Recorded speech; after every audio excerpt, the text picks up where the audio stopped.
I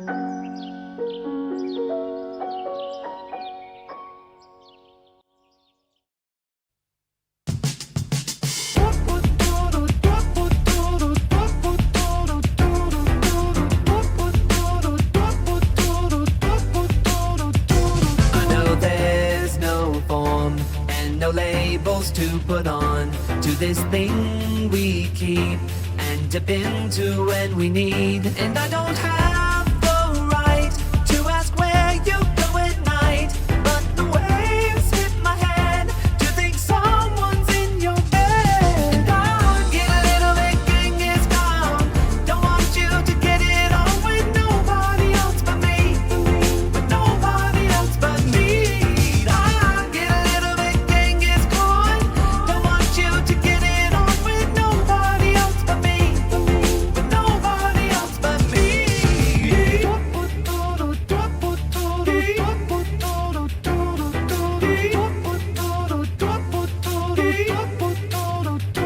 And the lights, they glow like I just lost the world war, and the scene slips away to the evenness I fake. It's a cheat somewhere, 'cause I don't really want you, girl, but you can't be free, 'cause I'm selfish, I'm obscene. And I'll get a little bit Genghis Khan. Don't want you to get it on with nobody else but me, with nobody else but me. I'll get a little bit Genghis Khan. Don't want you to get it on with nobody else but me, with nobody else but me.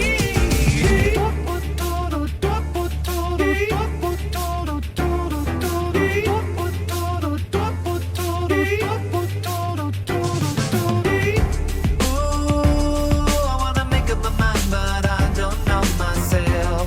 No, I don't know myself. Ooh, I wanna make up my mind, but I don't know myself. No, I don't know myself.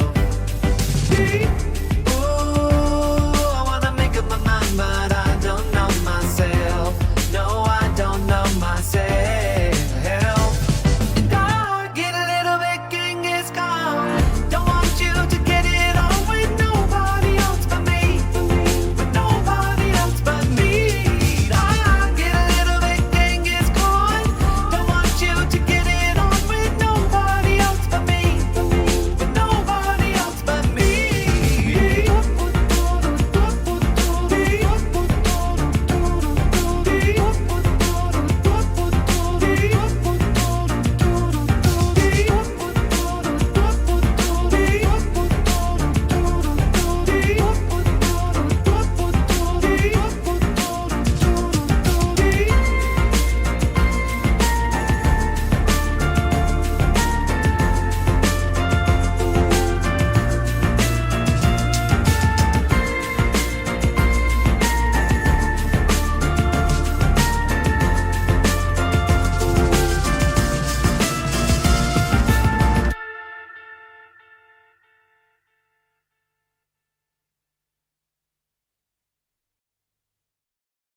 What is this? I don't know what I've landed in. Suddenly you care, she cares, I care. Yesterday I was not a thing. It's crazy how we switch up so fast. Will you hate me?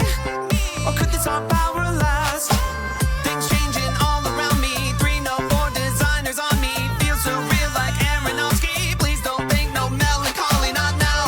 Bow out and leave a friendly crowd, and know that where I'm going leaves someone to talk about. Can't believe I'm really here, but since I am, I'll party hard. I'm a breakout star, I'll be sparkling all night. Never got that far, now I draw the light. Quit that dreaming, honey, we just got the one life. Live it with me, feel that kick, we're right. Oh yeah, take a step to the left. Frame us perfectly impressed. How I dress like they're showing guests at Fashion Week. Join me, darling, why not go crazy? Oh, we've gone too far, it's all getting hazy. Whoa, ooh, the lights are getting brighter. There's too few deals here for my liking. Keep losing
I turning into someone I'm proud of? Far from the ground, I'm losing touch. Am I happy or just feeling I should be? Time's passing through me while I'm stuck. Rewind back to the simple days in those sunny gardens where it was warm and kind. Not like how I stand here now that I'm a breakout star. I'll be sparkling all night. Never got that far, now I draw the lines. Quit that dreaming, honey, we just got the life.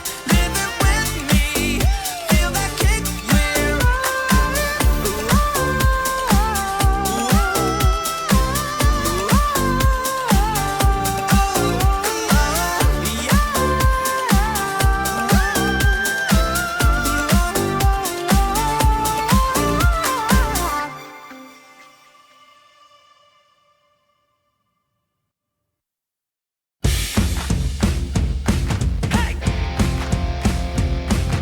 Life is like a hurricane here in Duckburg. Race cars, lasers, aeroplanes. It's a duck blur. Might solve a mystery or rewrite history. DuckTales, woo! Every day they're out there making DuckTales, woo! Tales of daring, do bad and good luck tales, woo!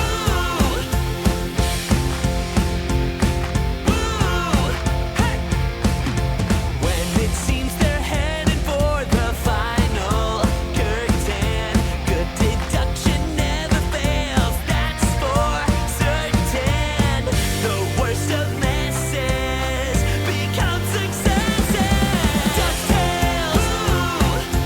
Every day they're out there making DuckTales, woo! Tales of daring, do bad and good luck tales, woo!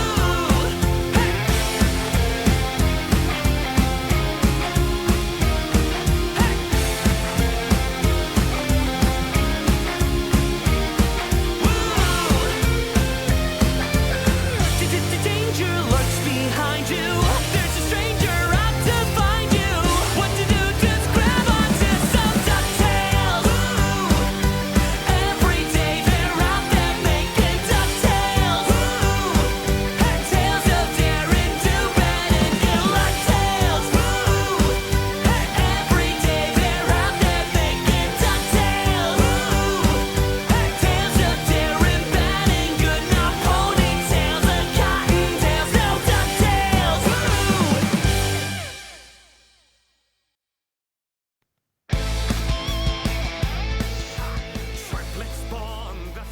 Hello. How are those that are out there doing?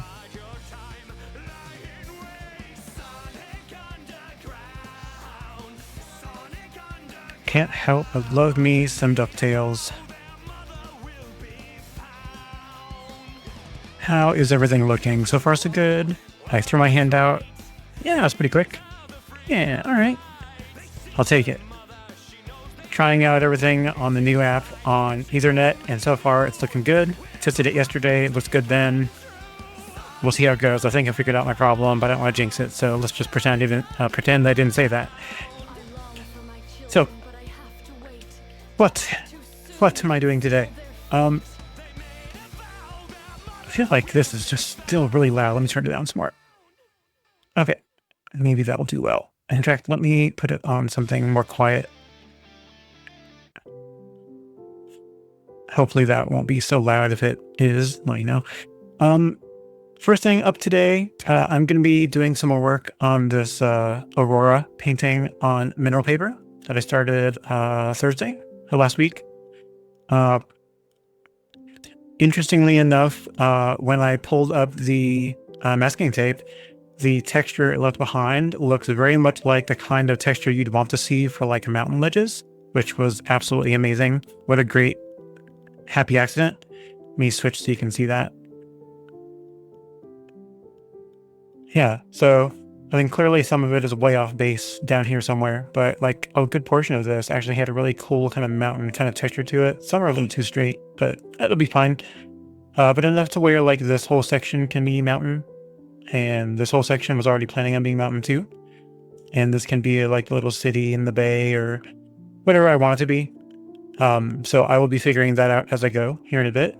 I don't necessarily plan on totally finishing this tonight. I might just add a little bit to it, and then when it needs to dry, I'll just kick it to the side and go work on some other stuff. Aside from that, some of the other things I planned today is what I am calling back to basics for me, which is really like, it is the basics, because there's really no going back to it. I've never really left it to begin with. But I had two things that I wanted to try to do in that. One, I made a little wheel on a website that I can spin that has a bunch of things that I like don't necessarily want to do but need to do. In that, like, it's not necessarily difficult. I mean, a good portion of it's probably difficult for me, but it's really just like a bunch of training exercises to kind of make me get some muscle memory and learn how to do things. And the other thing I wanted to do is take a look at learning how to better make like the nebula and galaxy type paintings that I like doing, by doing some research online on how other people do it, and try to incorporate more of that into what I'm doing to try to get a more consistent yet inconsistent result. You know what I mean? I still want it to look more random, more like realistic, but I also want it to look realistic in a way, to get like better at doing like clouds and figuring out depth and where shadows would be and where light would be in a nebula, things like that.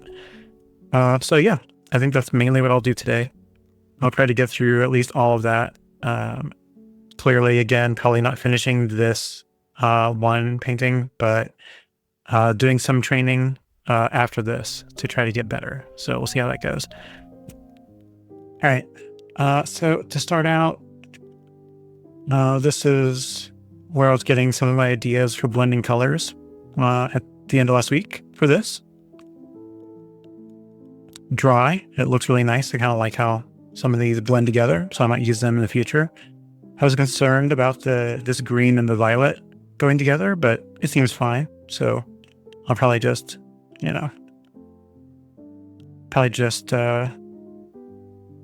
use it for something else at some point.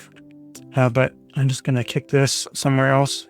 I really should have like I call it like a discard pile, like an outbox, just somewhere to get it out of my way. For now, I'll just set it over here. Woof, stay. Do as I command. Okay.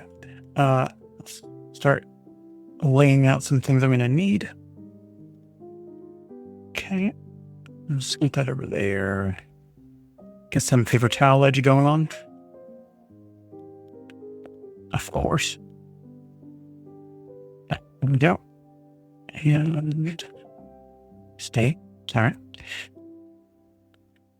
Let's get this over here. So I've got some paper towels to work with. Should have plenty of room to move this to the left. Yeah, that'll be fine. And up a little bit so you can see. All right.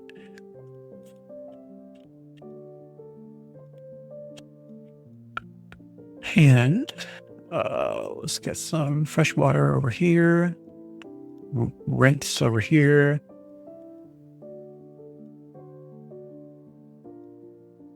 Scoot the paper towels over here to get them out of the way. And that should be enough to get started, I think.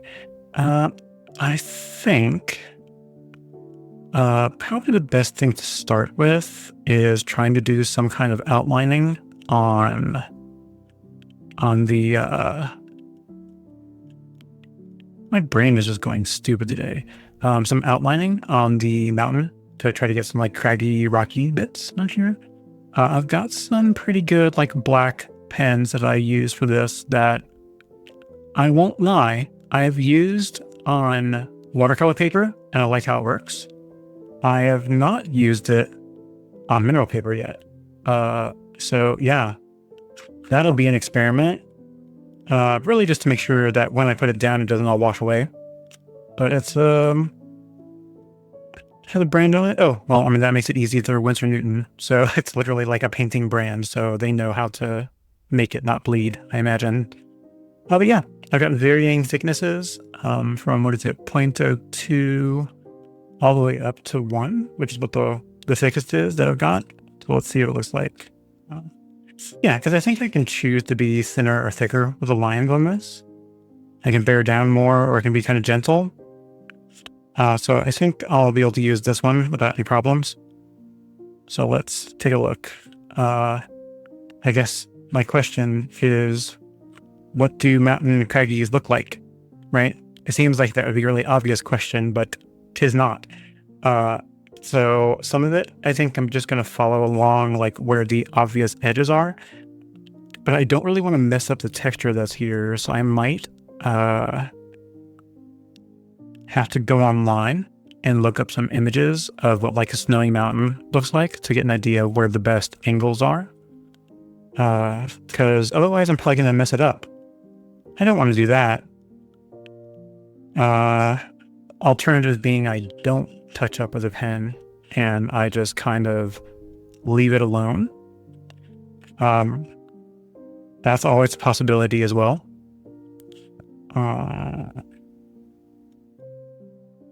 That really does beg the question, do I want to line it or do I not want to? Well, if I did, what would it look like? So we've kind of got like nice little, like some craggy, don't expect this to look perfect. I'm a little, wow, that turned really penisy really quick. Whoops. My bad. So we got ourselves some texture, like in here, blah, blah, blah, texture, some texture. We got some more down in here and some scraggies and some more in this little bit that totally didn't turn penisy at all. And then we've got, it kind of swoops inward a little bit right here. And there's some more texture-y bits right in there. And some more all up in here and around this area. And I saw there's like a little bit over here too. And then down on the bottom, there's some more down here as well. Really rough looking replica. So if I wanted to line this, how would I make that look more mountainous without totally destroying it? Again, ignore that outcropping. So from there, I think maybe underlining that one a little bit. That kind of looks weird. So vertical? More on the vertical side, perhaps? Or do you do it right along where the texture is so that the underside where it's in shade is kind of highlighted? Kind of like that. Right? Not very heavily so, but just a little bit. Or do we go online? Maybe we try that. Let's take a look. I'm going to just do it on my phone because I don't feel like pulling it up on my computer and sharing it. Let me just look.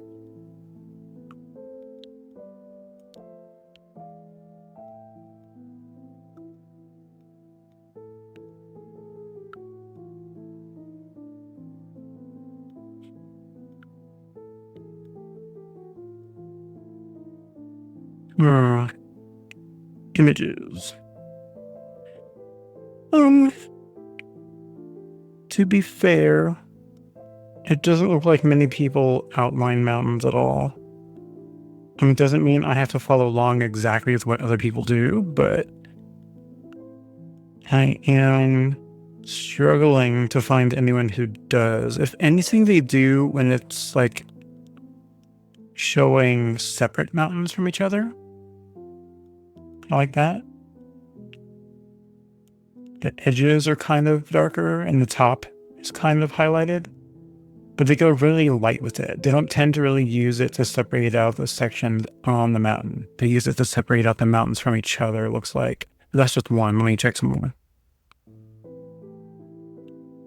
That looked like that was on Etsy, so kudos to whomever that was.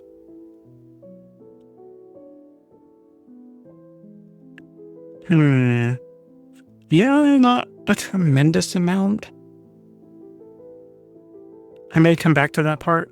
and just leave the mountain area alone and kind of hit the middle and try to make that look better. Because I imagine the outlines, if I need to do them, I can always add those later. So that's probably what I'll do. Just to be safer. Scoot. And I'll put this back over here. Focus on the bits that I can touch on.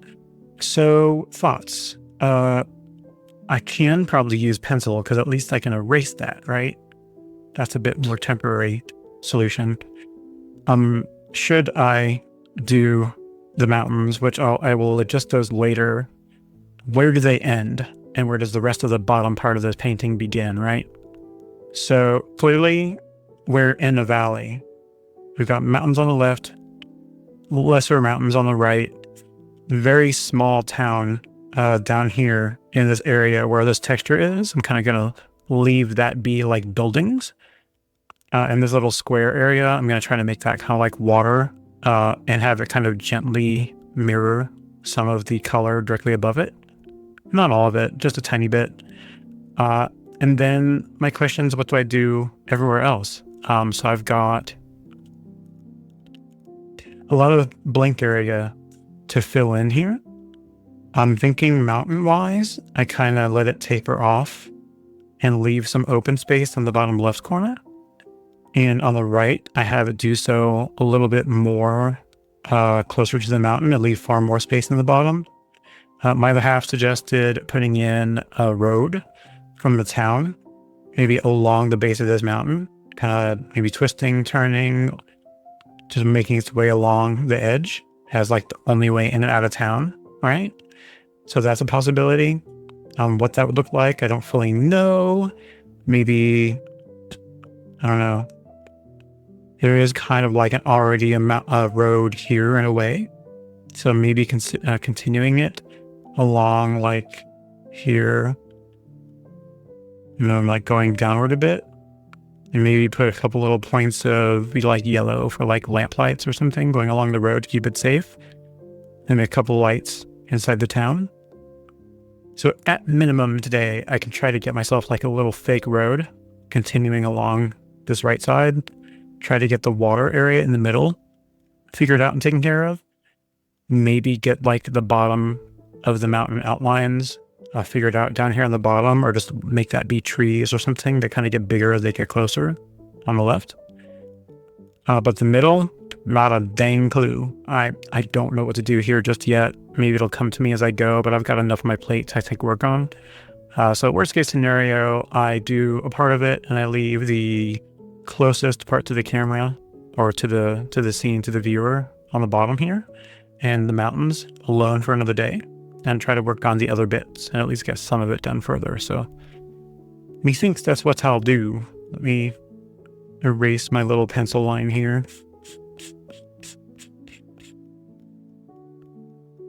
Keep forgetting I shouldn't be using the eraser on the pencil because it doesn't work too well. I should be using a good eraser, or a better eraser anyway.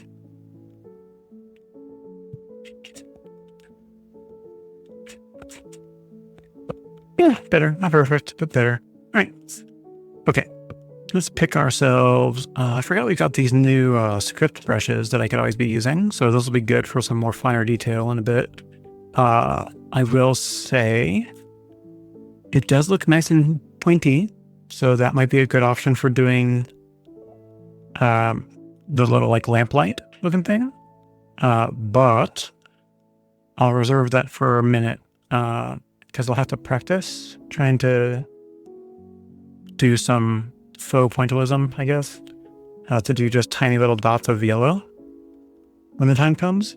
But I might use it for the road, or I might use the slightly larger one for the road. Let's see. You can go there. You, like if I did it like along here,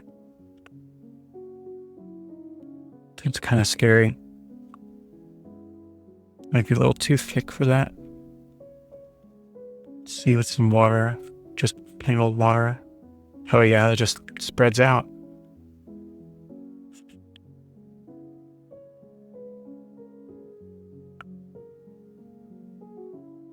I might do that.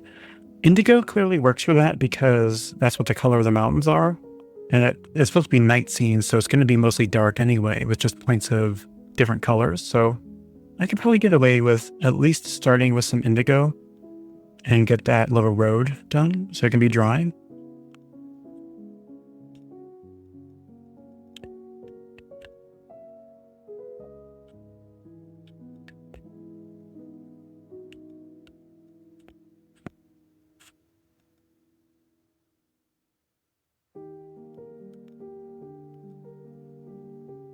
Okay.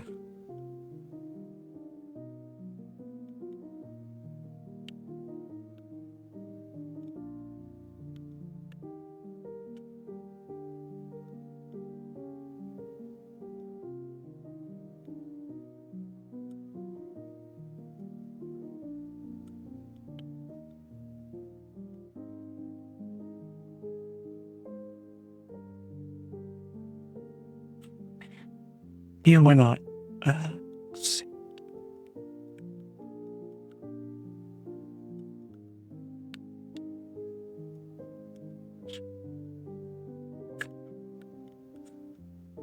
Okay. Now, if I were doing a tiny little bit of water right there, what would that look like? Good looking question. I have no idea. Let me scoot this over a little and get through the dry area here. Let's pick ourselves a round brush. That's not quite so big, hopefully.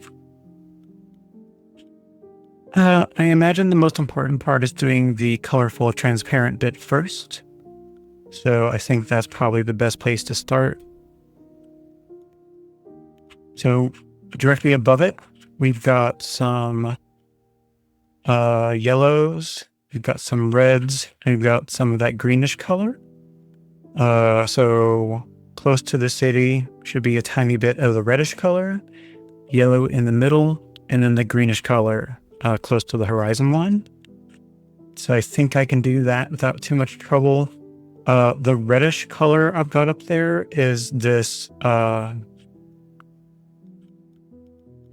think it's this primary red magenta, because it was the closest to the color. But it'll be very, very, very faint.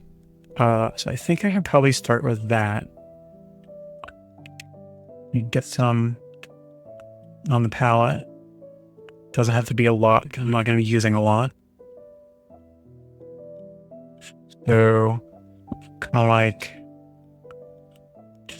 get that off there because I don't really need a lot. Just get a hint of it on the bottom edge. And then grab some of the yellow that I used.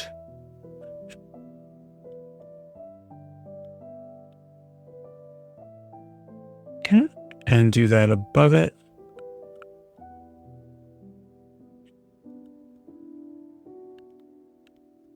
Okay.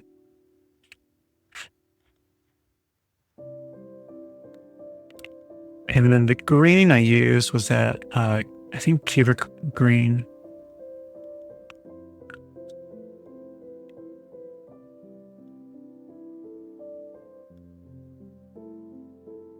And do a little bit of it right there. And then go in with just a wet brush. No paint on it at all.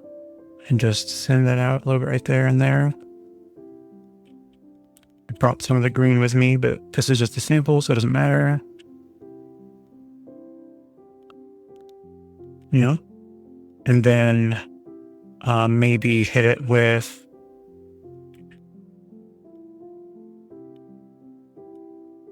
I think we're going to have to go back to indigo. Partly because that's what the rest of the sky is, but it's also, again, nighttime, so the waves will probably be reflecting indigo more than anything. So end up kind of hitting the corners of it.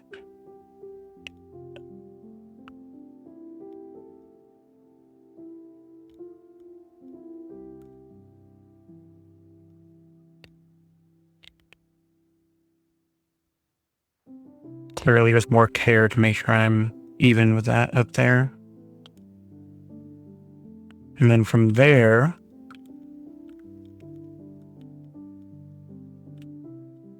I think I'll be able to use that number 1 script brush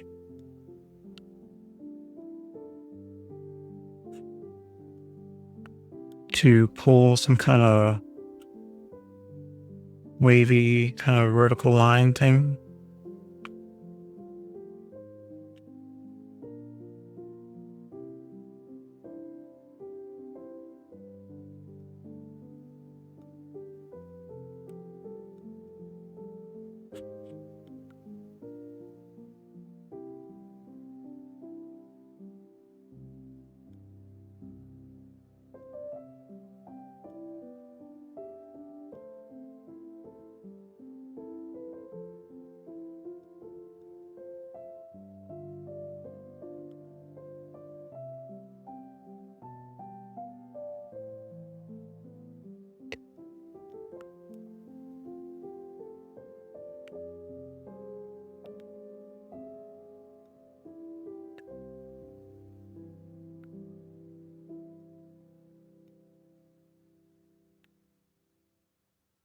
Maybe do a kind of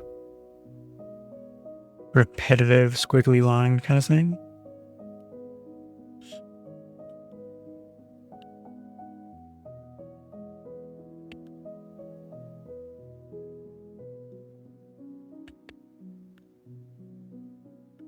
Maybe not, because it is kind of far away. So why do I want to do huge waves? They need to be tiny, right? Little baby waves. Maybe not even waves at all. It could be just pretty flat, right? So I did just like a couple like that kind of thing, which I probably should have done to start with.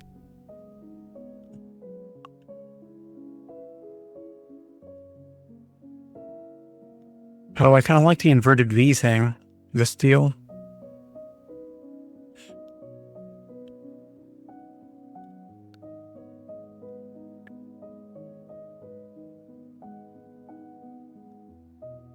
Yeah, let's try that again, but with that method. Probably even smaller. Let's see. So we've got our red.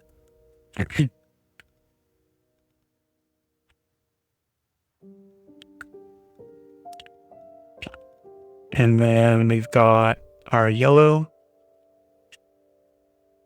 directly above that. And then we've got our green directly above that. Okay.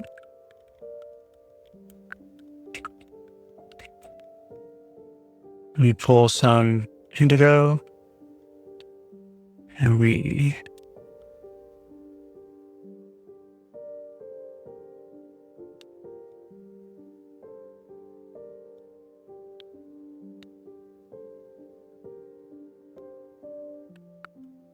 yep.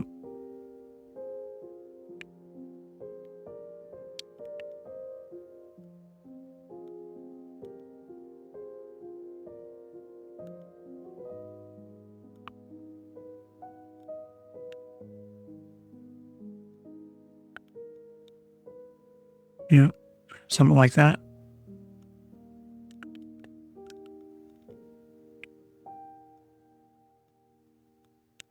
And then it's still very wet. So I'm curious if we just do our little inverted V things, just little tiny guys. Oh yeah, it's gotta dry. If I don't let it dry, it will just go everywhere. Do I want a little bit in some spots while it's wet?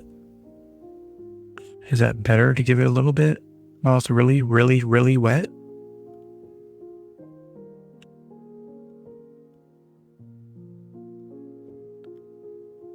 It might be fine. Am I just going to do it? Probably. Let's give it a shot. Okay. So this guy is kind of a little big for that. I wonder, will the next size down that I have be too small? I kind of think it'll be good. I don't want to ruin this, so let's try small. We'll start with our reddish one. I'm just going to put some in right here along the edge and do just a hit of it. And let's go with the yellow. Same deal. Just going to go right along there with it.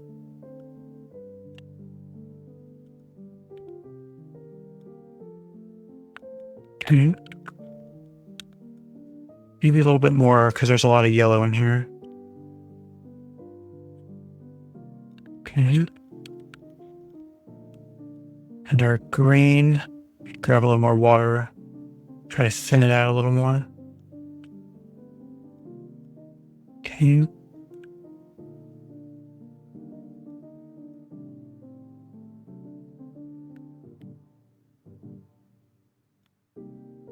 Okay. Let's grab some indigo.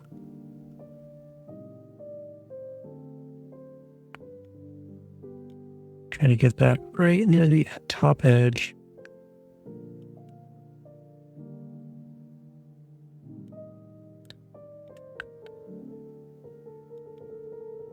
Okay. Try to hit that with a little bit darker.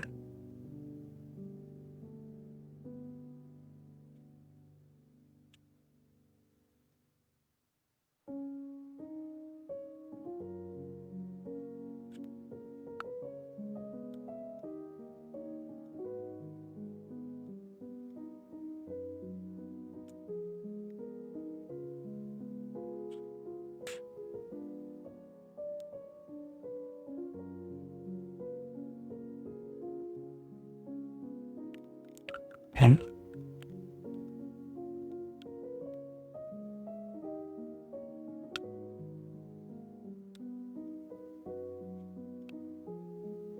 maybe a little touch more green. In a couple of spots.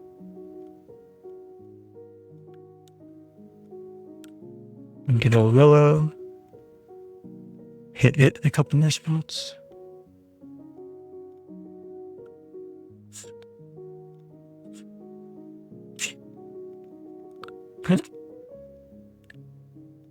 Grab our reddish magenta, hit it in a couple spots down here.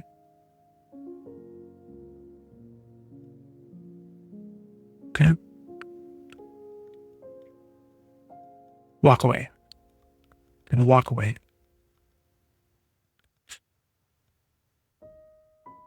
We're gonna leave that be.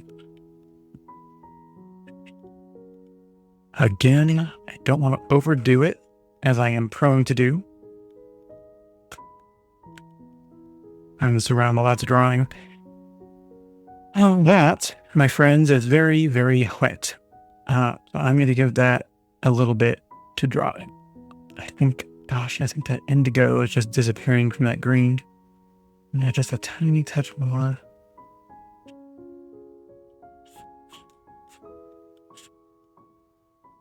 Just on the top edge.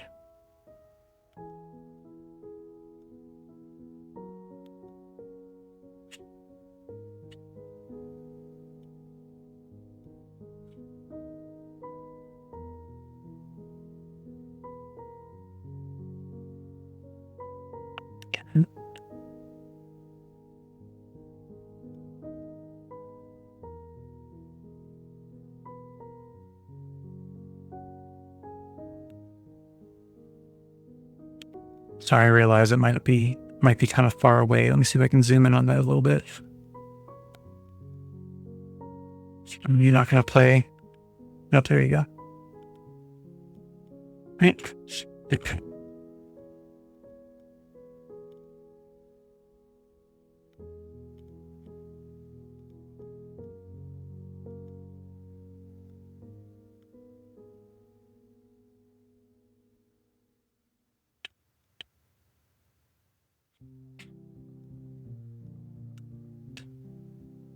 Mhm.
And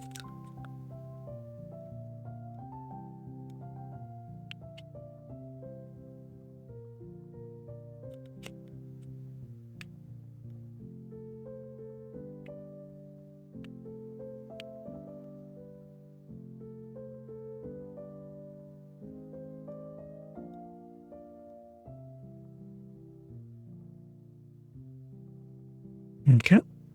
I'll let that be. Let's hit some of our light. We'll have to get some yellow lights in here too.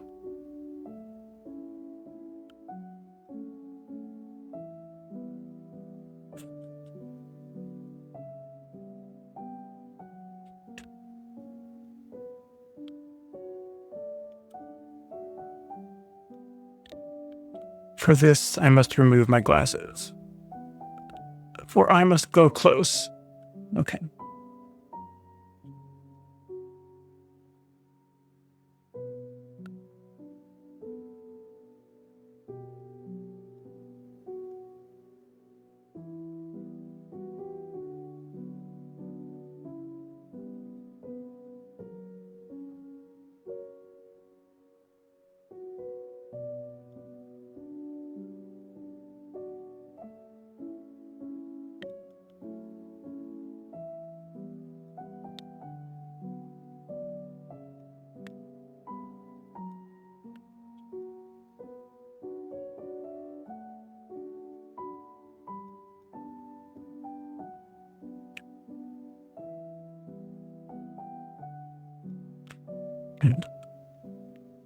Be very small, hard to see, but I'll know it's there. You'll know it's there.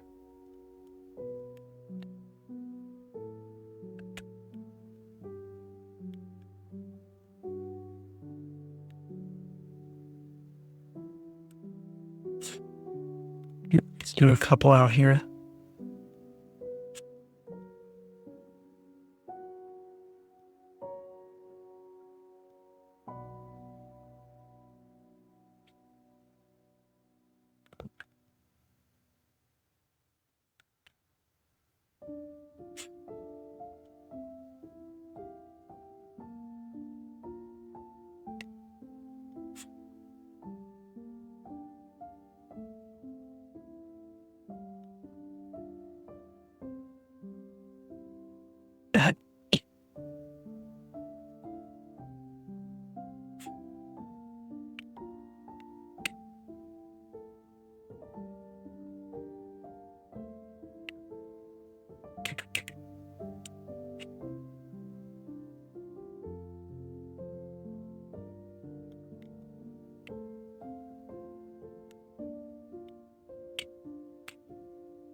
Hmm. What will I end up doing out in here? Still unknown. That's okay. I don't have to, again, I don't have to do it all in one sitting. I can figure it out later. Yes. And it doesn't have to be perfect anyway. So, I was thinking about having like a little river kind of coming out here. I don't know how I feel about that. Maybe, maybe not. I mean, I could just kind of fake it and see what it does.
And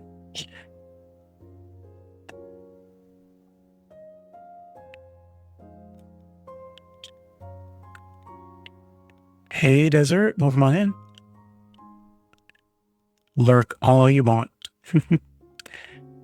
I am just doing a little tiny bit. I realize I'm zoomed in. You can't see anything I'm doing. Let me zoom back out.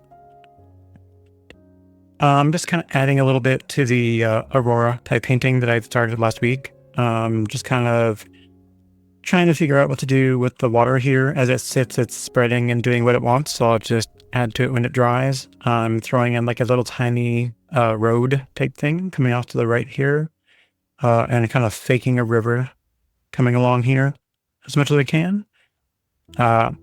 These are going to be mountains on the left and the right side, but I'm kind of leaving them be. The happy accident from the masking tape being pulled up on Thursday left some pretty cool kind of mountainous texture terrain. So I already wanted those to be mountains, and that's what they're going to be. So, but I'm probably going to leave them alone until I figure out how to finish off what a mountain looks like. Once this water area dries, I'll go back in a little bit darker with the indigo and try to get some like a wavy texture without going too nuts because it's really far away, so I don't want it to be too obvious. River, just kind of faking it. Road, just kind of faking it. The whole thing's just me faking it. And then I have zero idea what to do ultimately in the middle section here. I mean, it's supposed to be nighttime, winter. I might leave it alone, mainly, mostly, partly, because it's snow. But I could put something there. I don't know what. a fence, something. You know, I'll figure it out when time comes, but might not be all done today. I'm going to move on here in a minute once this is at a point where I need to have it dry. But as it stands, as like getting colors from the Aurora above it reflecting, I'm kind of happy getting some of the reddish and the yellows and the greens kind of hitting some of these areas in the river area. A lot of it's going to be white because, you know, rivers move pretty quickly sometimes. Sometimes not. I'm going just very light with it because I might go in after and add a touch. I'm going to leave it alone right now because I don't want to overdo it. Thank you. Really, it's just colorful. We'll see how it ends up once it actually completes a little bit more. But not too bad. I like it. I like it.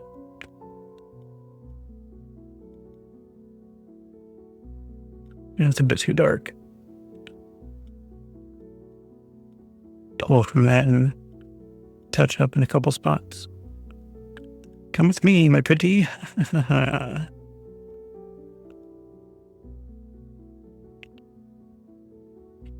Right.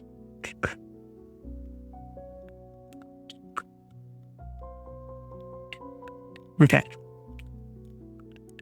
Methinks that's enough damage for now. It needs a touch to dry. It's almost done up in here, but I don't want to add to it just yet. I don't know. It's super close to dry, but I know how it is. If I don't let it dry, then I might mess things up. So I'll come back to it really just to darken up these indigo areas and try to get some kind of texture, maybe on the water. I might leave it alone because it is water. It's far away. It's not meant to be really up close. I might just leave that alone and just darken the indigo once it dries all the way. God, if I just keep yapping, it'll be done here in 2 seconds.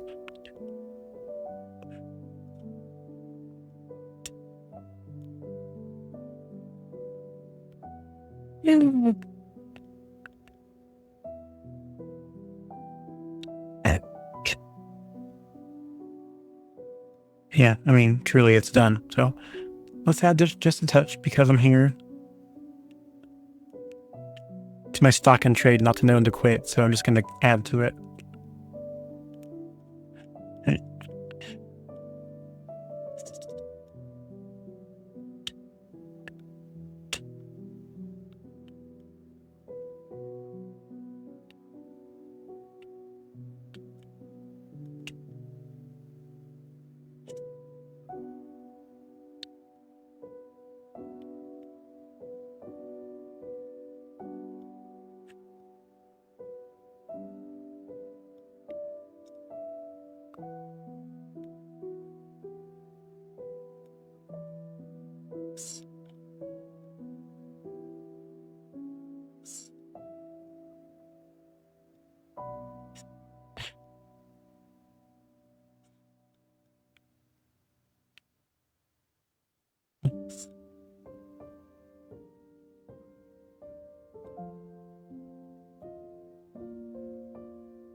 Oops.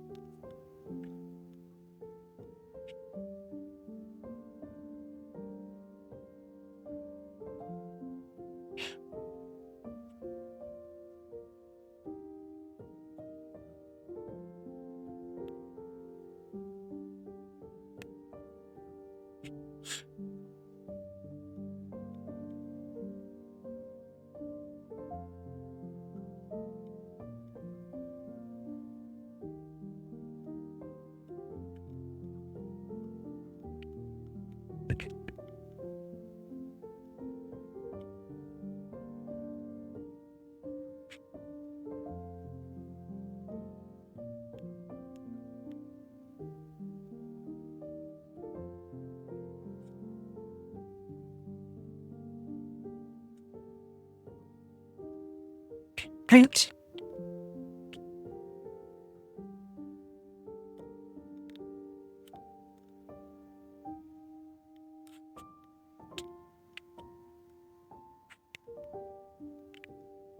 wonder.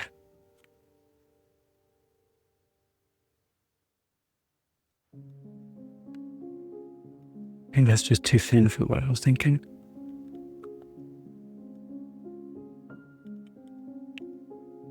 Put you up. And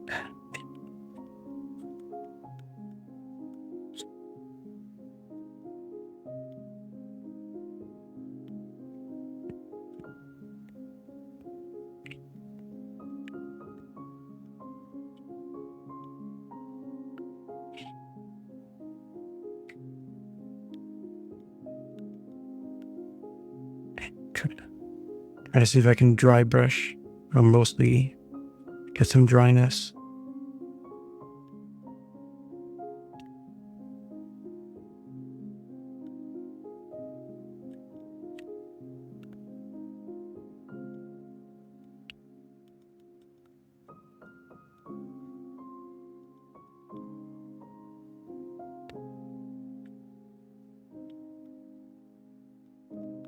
Try to get some like banks on the side where the river hits the side of the embankment.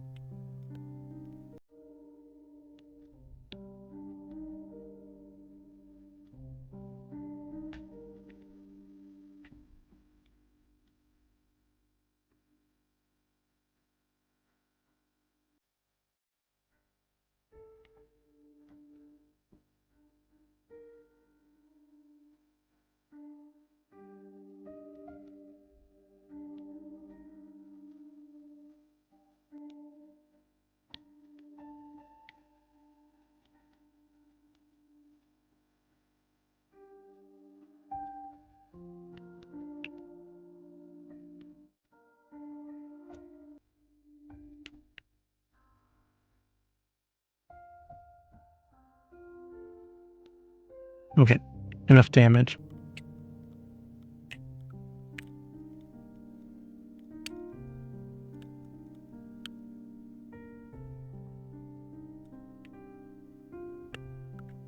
Leave well enough alone there. Okay.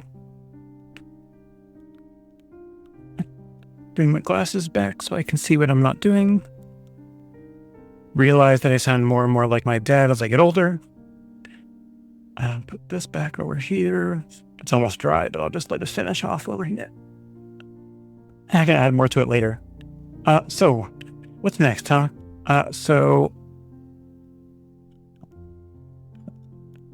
My thoughts. I don't know if you just joined late, so I'll tell you. My thoughts were coming out. My thoughts were to close out all the side things I've got open here. Play ball. Is this? I've got a wheel that I made. I realize it's kind of shaded on screen. I don't know why it does that. I'll have to mess with that later. I'm sure it's something silly with automatic shade or shadow or something on the screen. I'll mess with it in a minute. Or later. I think my goal here was to make myself a little wheel. You can see all of the options on it. And I even have it titled, "What randomness don't I want to do today?" Because that's kind of the idea of what that is. Clearly, there are a lot of things that I need to do to practice, and it's hard to make like an entire stream, sometimes anyway, be all about the pain for me. I need to squeeze in some forced training. The whole idea of what I'm doing here is to make myself paint more often, but these are the pain points or things that I need more practice on, right? So it was like whenever I hit a point where I'm in the middle of my stream and I want to, I don't want to say shake it up a bit, but shake me up a bit, to force myself to do the things I don't want to do. And clearly this list is going to be modified, removed, added to in the future as things come up, or as I hopefully get a little better at things. So I'm not redoing the same stuff over and over. but I will spin it, and whatever thing comes up on here is what I have to do, and I'll give myself like 1 mulligan per day that I stream. Wow, what a totally random thing for it to come on first. Paint using 1 color. Okay, that's fun. I have never done that.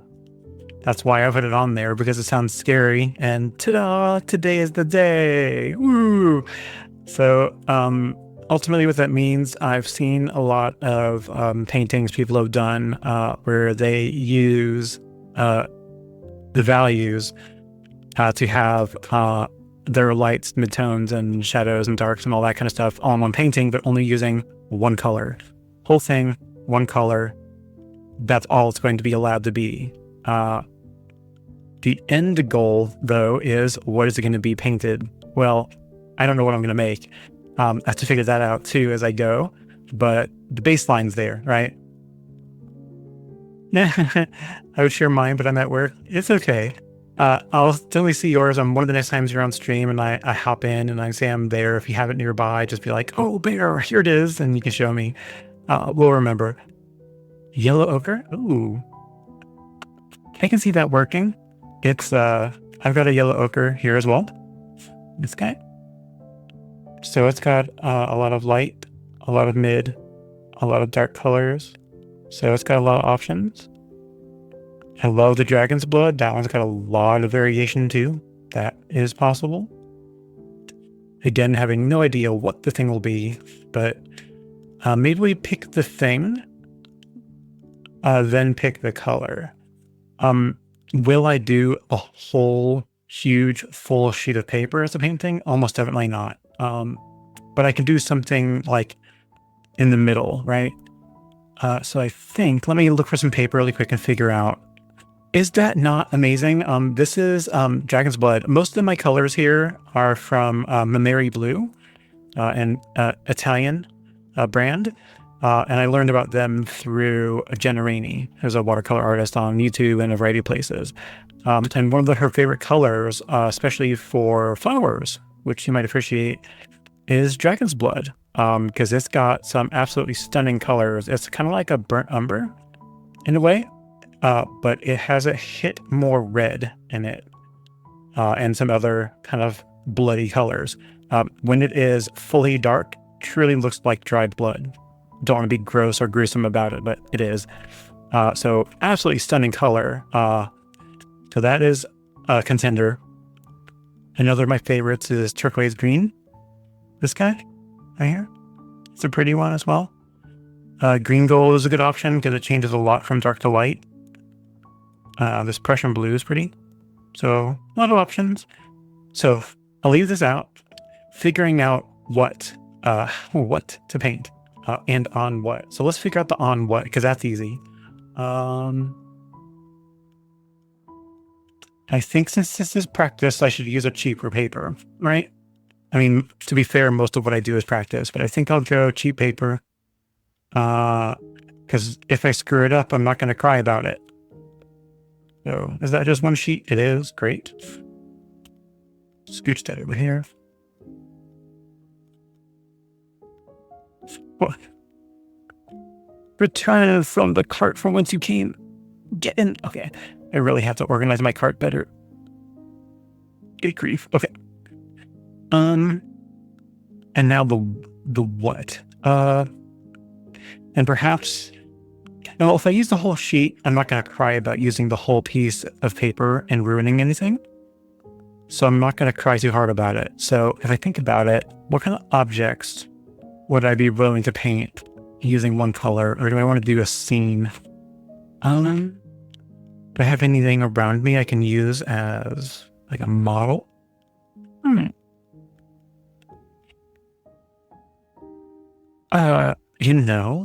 Maybe it seems kind of dorky, but I've got my computer mouse.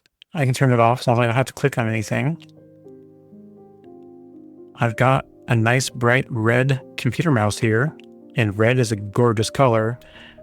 Most of the regular reds that I've got don't have a whole lot of variation though. So if I did this and it's red, clearly I can change my mind. It's my stream. I can pick anything I want. I might adjust if I find some other object that I want, or I just go online and look up something. Yes, Memory Blue is the brand for actually a majority of the paint that I have here. I had a palette that I've got. I got the Generani Memory Blue set. Ironically, it does not have Dragon's Blood in it. And I mixed it in with my student grade set for another palette that I've got. And I recently went on a kick to say, let's make a professional palette in a way of at least some mid to higher quality paints. So this new palette is everything I've swatched here. And it is a majority of new Memory Blue paints that I picked up.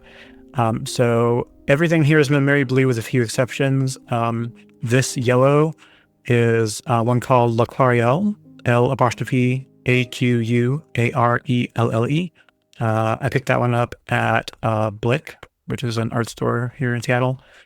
And down here, these two down on the bottom, the French Ultramarine and the Indigo are Winsor & Newton because I can get them in much larger tubes and because I use them a lot.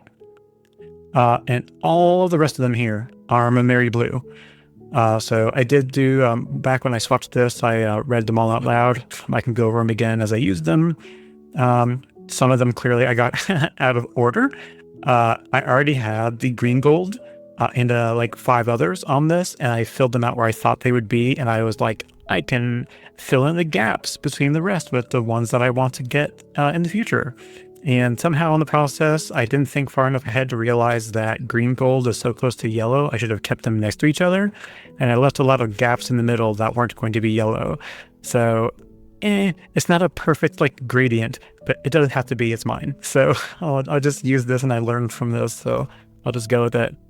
But yeah, their colors have been really good. I don't know enough of the watercolorist artist verbiage of how to name things with like the grain and the light fastness and all those things. I know the words, I don't know fully their meanings. Clearly I'll learn as I go. But the consistency of the colors has been stunning and really bright, really pretty, a little expensive. I got the Generani set, which was a set of 5 or 6, I forget which. And then I got a, what is her name? Something Dickinson. I mean, that makes it easier. There's like 4 sets that are like a combination of paints chosen by professional artists. Something Dickinson, I'll have to look it up and see what her name was to make sure. But I got her set because it was on sale, and it was a bunch of colors I didn't already have, which was the best part of it. And then from there, I picked out individual tubes of ones that I did not have to fill in the gaps. But one of those I got uniquely because I remember Generani loving the hell out of it was Dragon's Blood. So it made the cut for sure. So beating around the bush, if I did the mouse, it doesn't have to be red. It gets to be completely whatever color I want it to be. It's just the shape I'm going for and like the shade of everything. So if I did Dragon's Blood, the darkest part, doing really thick, looks kind of like the black portions. The mid can be the main body of the mouse. The name I'm not going to have perfect, but I can leave some squiggles in the middle that look white, where I just don't paint anything and leave it looking clean. This top part in the middle here, I can make it be the same dark that I do the side. And then the mouse wheel, I can let it also be the same color as the body. So I can kind of fake it using that. Because it's the first time I've done this, I think keeping it simple for my stupid brain is the best possible option. Potter's pink looked interesting. Really? Let's see. It's pink. Let me find my phone and look that one up.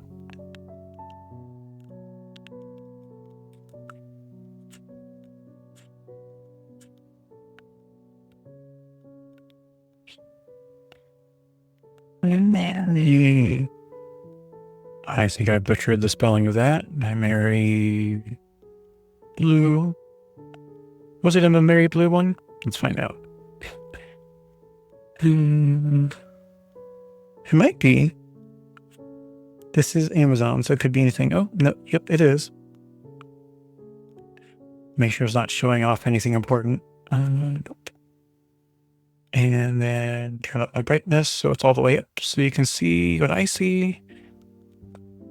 And then, oh yeah, that's a pretty color. Clearly it's flickering because, can't get away from camera being camera. No, that's a really pretty shade. Especially, I imagine, for like desert flowers. So, yeah, that's really nice. Weirdly, the swatch design, the methodology I got from Jenna Rainey. When I was first learning about watercolors at all and realized it's kind of the direction I wanted to go, she was the first person with the most videos I found online that had a ton of like training materials and tutorials, but also just going to town, having fun. And I love her attitude.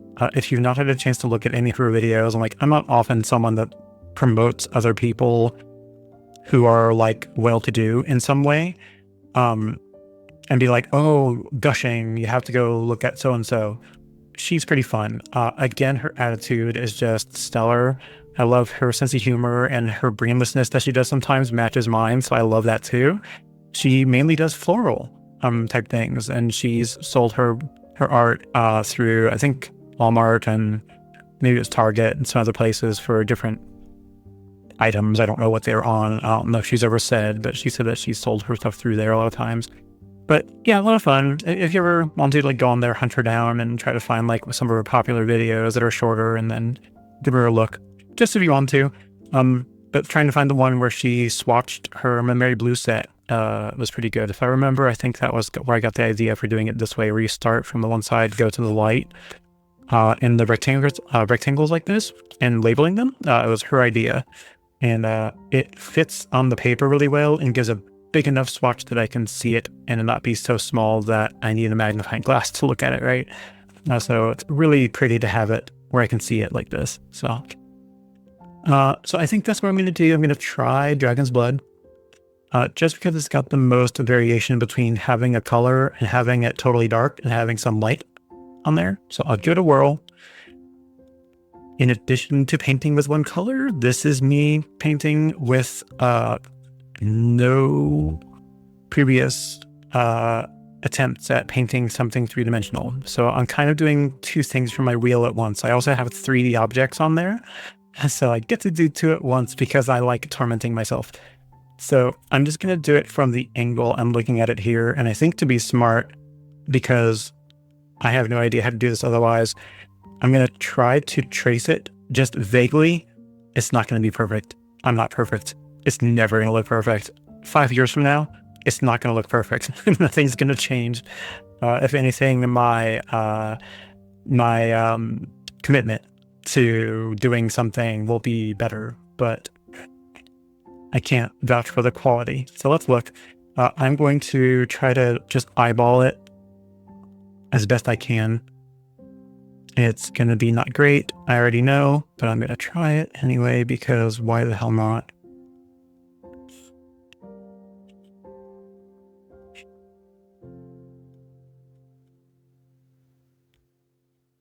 Okay.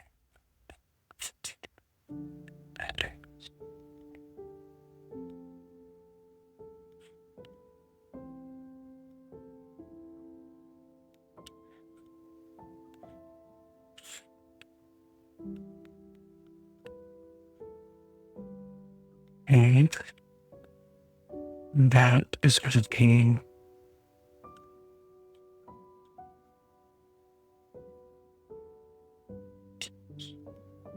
and there's this thing, and then it goes kind of higher. Actually, this kind of goes down a little bit more, and that kind of goes up to there a little bit.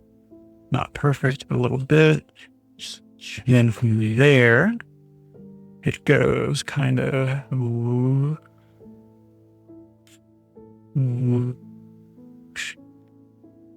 And this one goes kind of down more this way. and then goes out a little, and then goes back. Yep, totally doesn't look like a mouse at all, but I'm gonna fake it. Wow, that didn't come out great at all, but it doesn't have to be. It's just kind of faking it. All right, so we've got ourselves into the mouse wheel here. Okay. Yeah, it kind of goes down into nothing right there. So I'll let that disappear. And it goes back into this point, and then there's a little bit of a wedge thingy right there. And then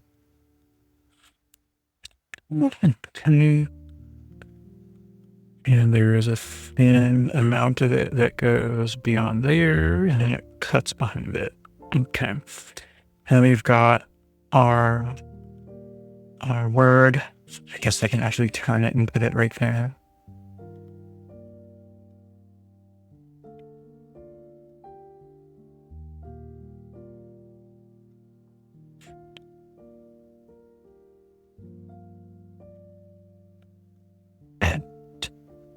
Oh, this is hideous. It's okay. It's going to be fine.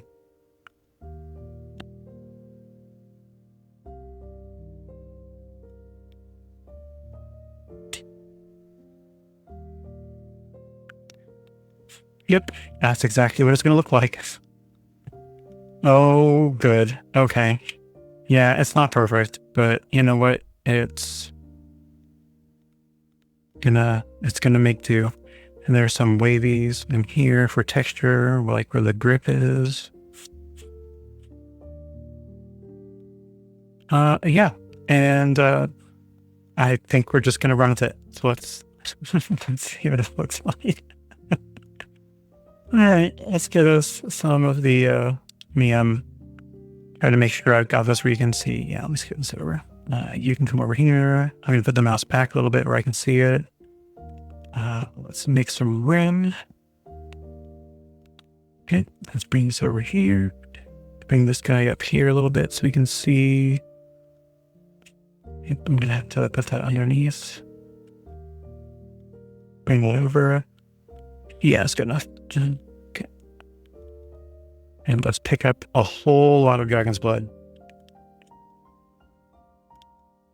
Get it really thick.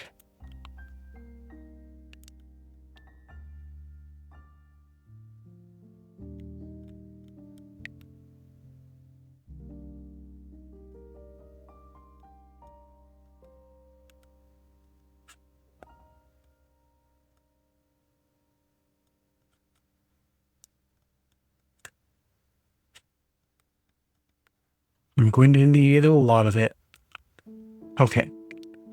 So, if I was smart, to have to do one color, I should do the faintest pass first and let it dry, right? So, out of the whole thing, the lightest color is inside of the Logi, which I didn't leave enough room, so that doesn't matter. I'm just going to paint over the top of those just to make my life easier. And then inside the side of this wheel is like a silver. It's like the lightest color. It's like, you can see it on the side of it right there.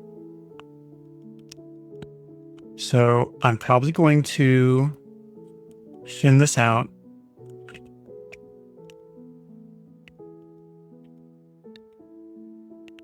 And go as wide as I can.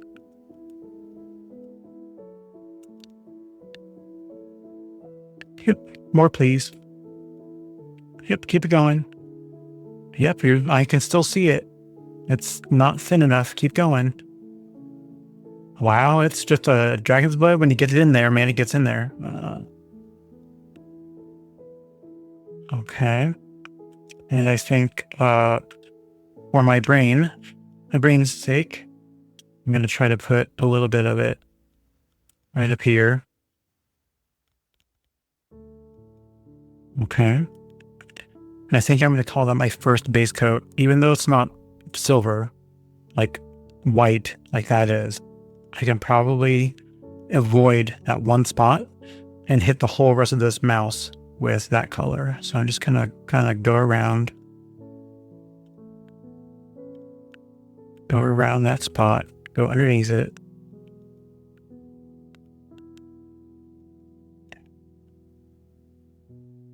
I'm not scared, you're scared. Don't be scared. Okay. Do you love how I ask myself and answer the same question, or my own questions? That's fun. Okay. You can go up there. Right. Hope this is wet enough to do the whole thing.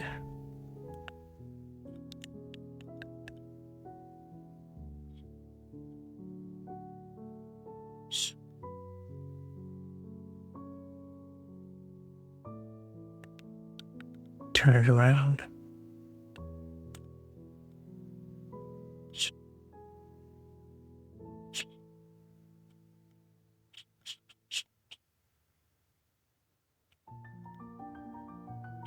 Whoa, we've shifted gears to Legend of Zelda music. I'll take it.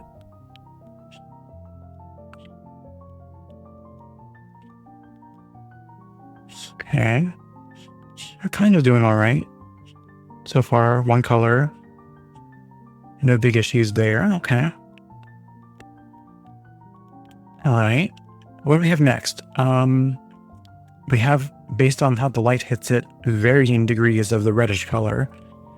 So, let's see how vibrant I can get Dragon's Blood.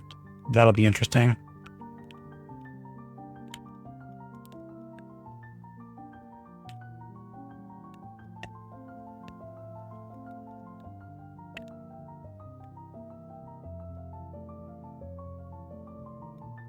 Okay.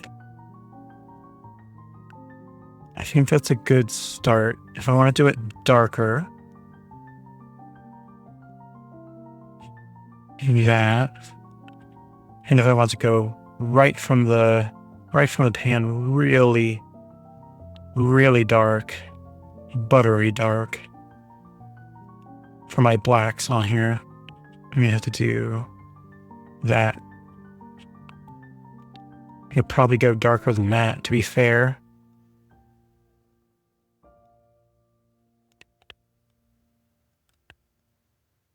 You know, so methinks I'm going to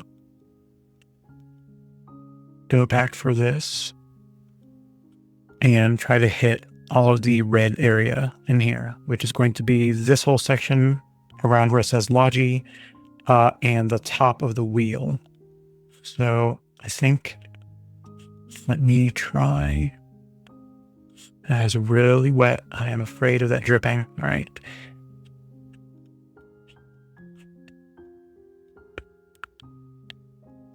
Okay.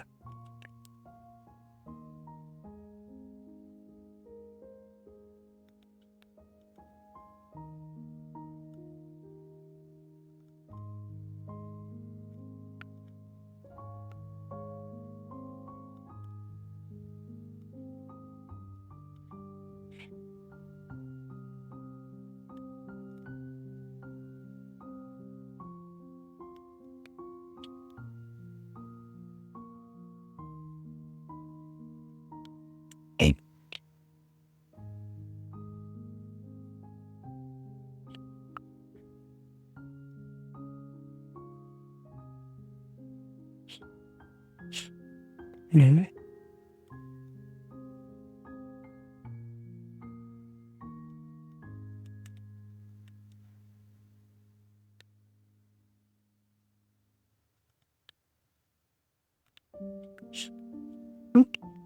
I hadn't got that yet. Didn't see that.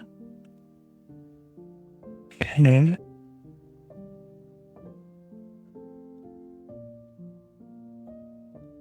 Get on there. Now, it must be one of those ones where there's a dot of something on this cheaper paper. That's deflecting the paint. That's fine. Oh, right there too. Another one. All right. Oh, I realized that's supposed to be black. Why am I avoiding it? Let's get this too. I was avoiding that thing like the plague. That's literally just everything except for the white bit right there. Silly Billy. Okay. Now, where is it darker? From my perspective, the light's hitting from the top up here and is darker down the bottom. So I think I'm going to hit it just a little bit darker. Down here.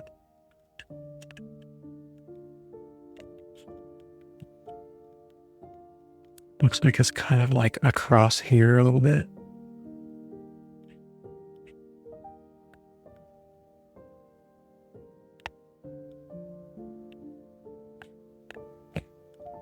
Okay. And I'll just continue over all of the black areas.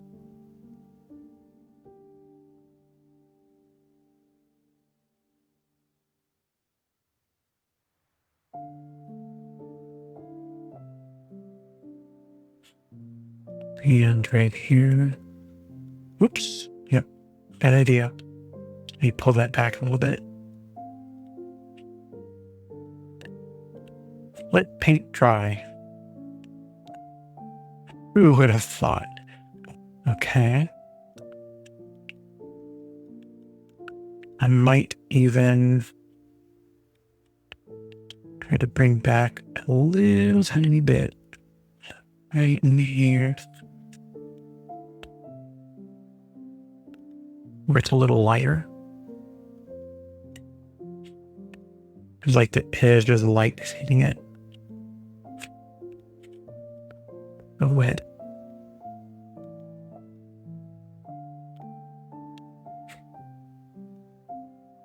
Okay, I can go back over it. Yeah, I probably will once it's dry, which I need to do. So let's hook up our little air gun from our heat gun. Oh my goodness. Oh, it's on the floor. Oh. And let's make sure it's not going to be wrapped up around the microphone cable or the headphone cable. And I'm looking for you, my good friend. All right. Yeah. Hi. Scared me, Comet.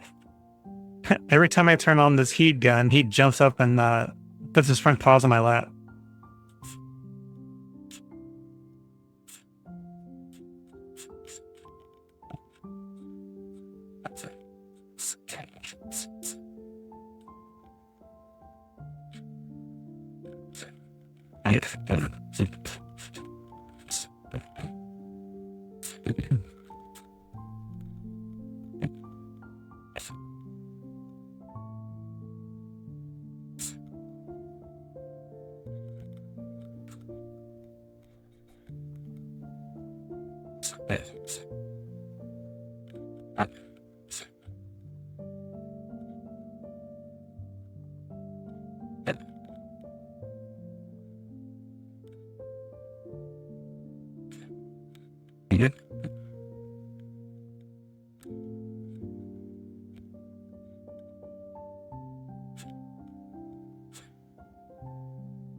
All right.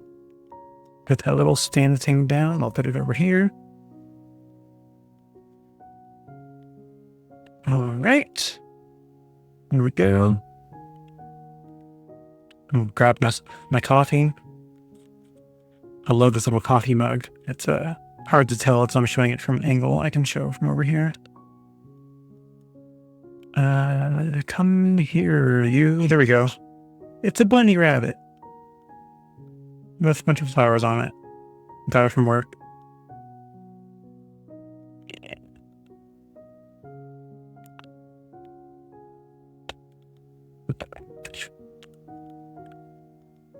Oh, coffee, you are life.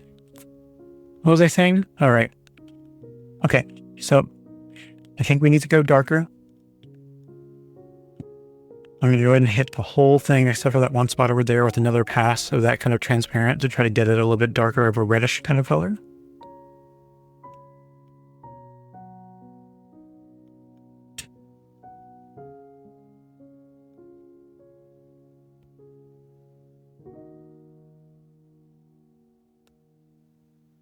Okay.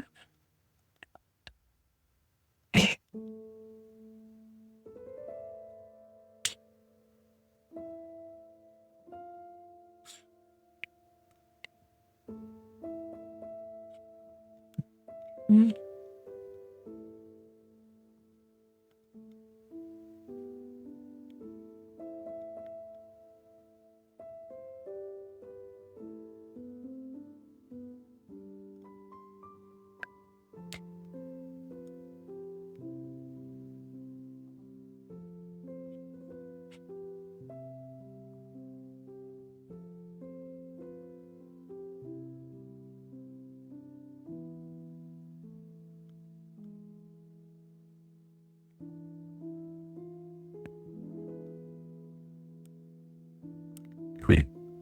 Excuse me.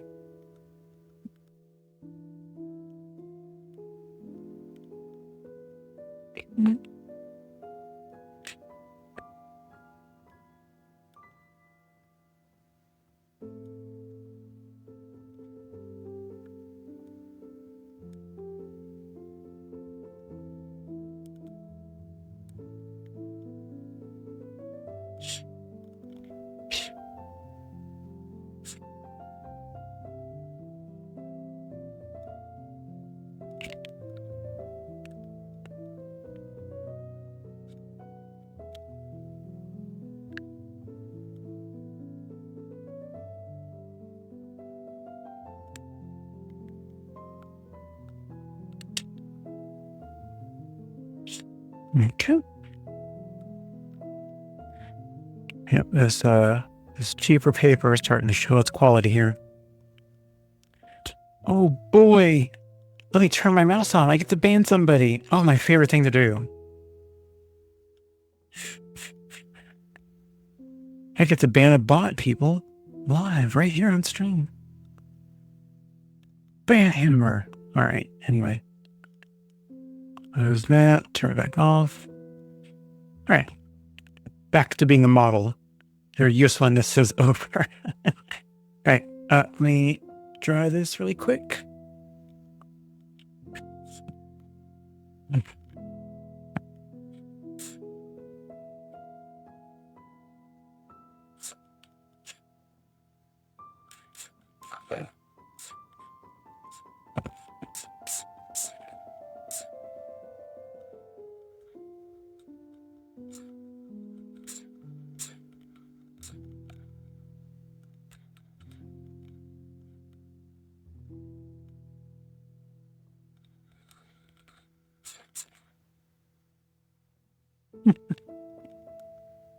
Ooh-wee. Yeah, that paper. It's one of those ones where, like, the more you go over it, the more it pulls up and beads up. I don't know if beads up is the right word, but it makes the paper like start pulling away from the paper, and then it beads up because you like went over it too many times. It doesn't handle like re-wetting and using it on a couple multiple passes, which is like literally how watercolor works. I'm amazed they even sell the product, but I'll do my best. Let's hit it some more. We're going darker now. Much darker. I think I'm going to leave the red on the top and on the button alone, and I'm going to try to hit the little center area and the side and base where it's going to be the darkest. So let me, while I can still see it, let me get in here and... I'm going to have to take my glasses off again. Getting old, people. All right. Yeah, now I can see it.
All right. Starting to get there.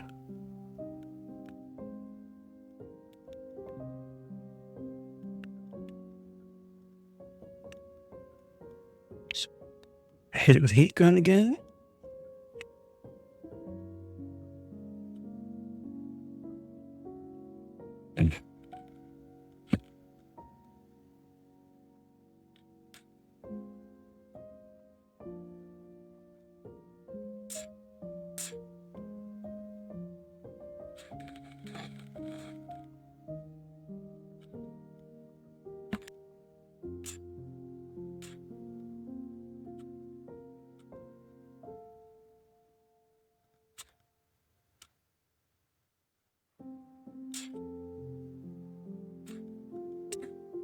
Yeah. I'm barely doing anything on this paper and it's curling up, which I mean is just even more of a sign that this is some cheap paper. But I mean, I chose it for a reason, so that's what I get. Yeah, let's go darker.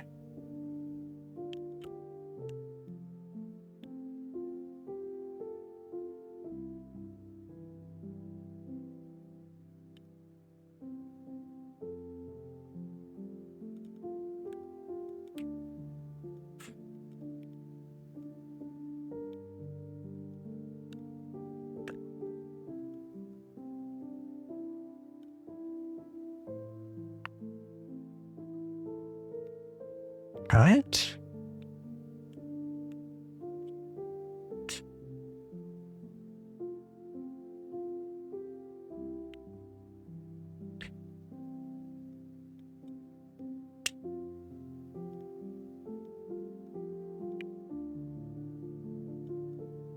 Donkey Kong. I'm not just saying that randomly. That's what the music is. Just picked it up on it.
Okay.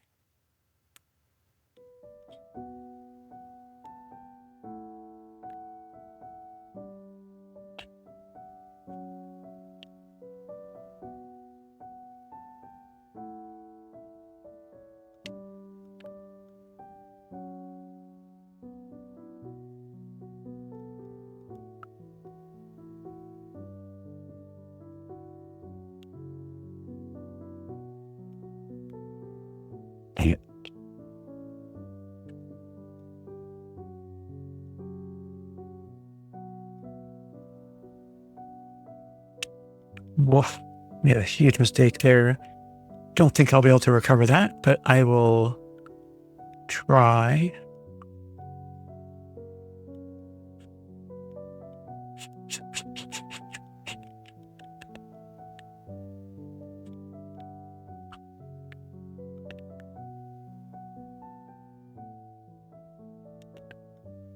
Easy, I'll turn that to some shade underneath it.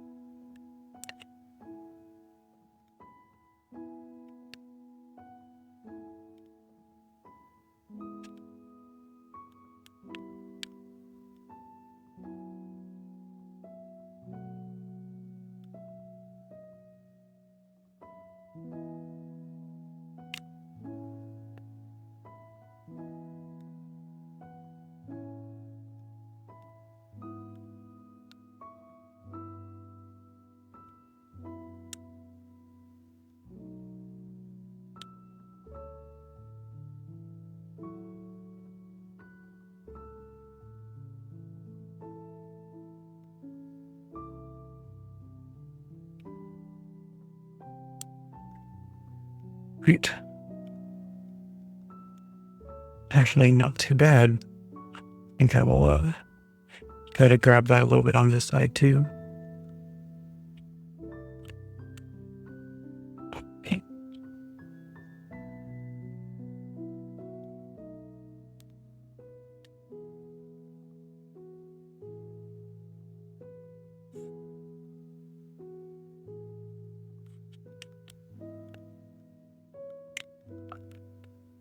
Right. Dry.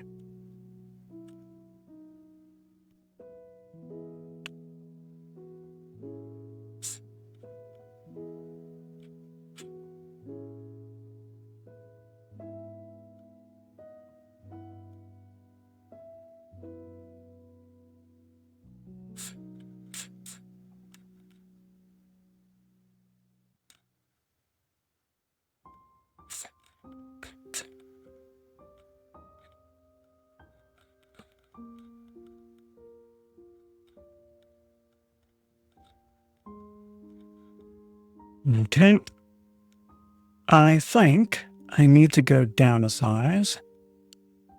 Or I'll just wing it. I could do that because when has anything I've ever done go wrong? Let's go over here and try to really saturate my brush a bit. Oh, it's that like mid-tone red as much as I can. And I'm going to go over this again, right here. It's not quite as tight a shade as I want.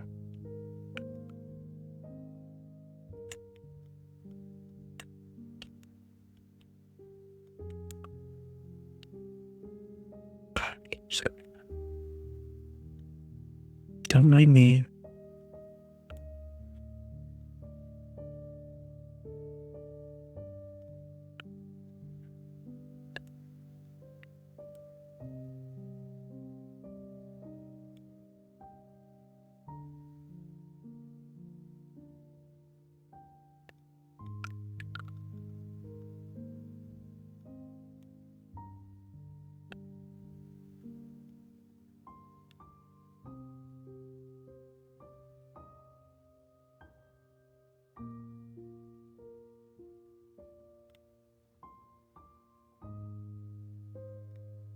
Okay.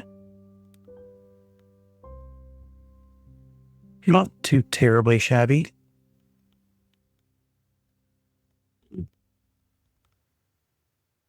All right. One more line.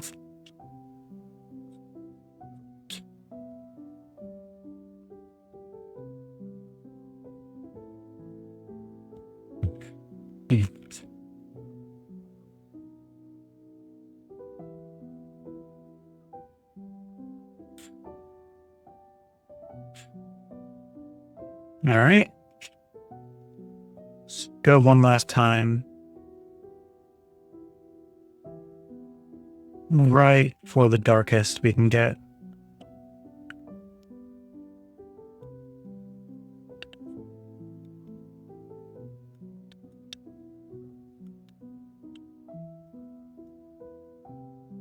Weird to be without my glasses on.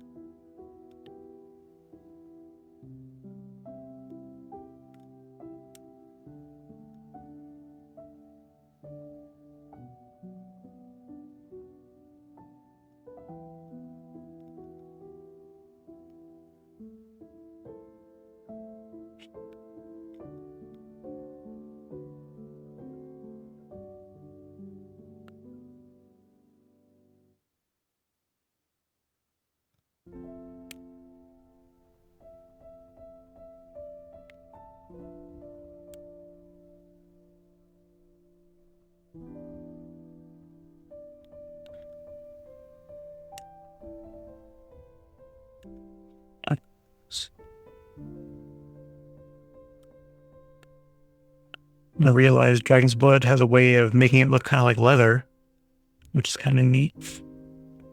I think I've seen a leather mouse before.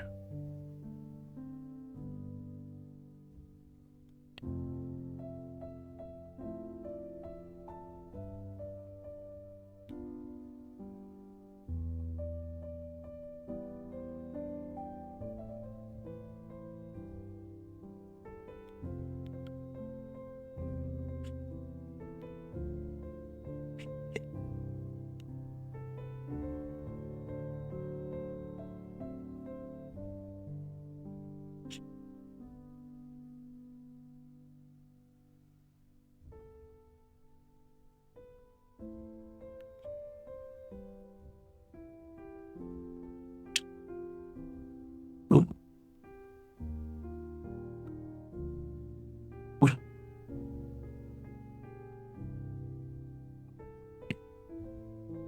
Ooh. I'm sure all you're getting to see is my bald head. Sorry.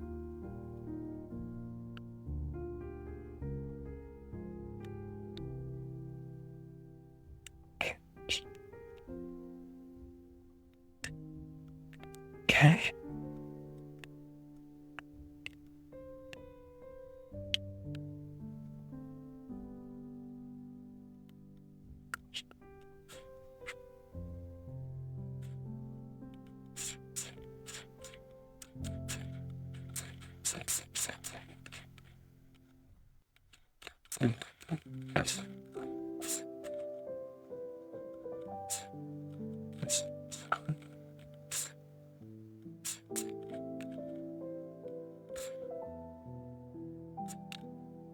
These are going to be compacting 3 things for my little wheel. Shadows.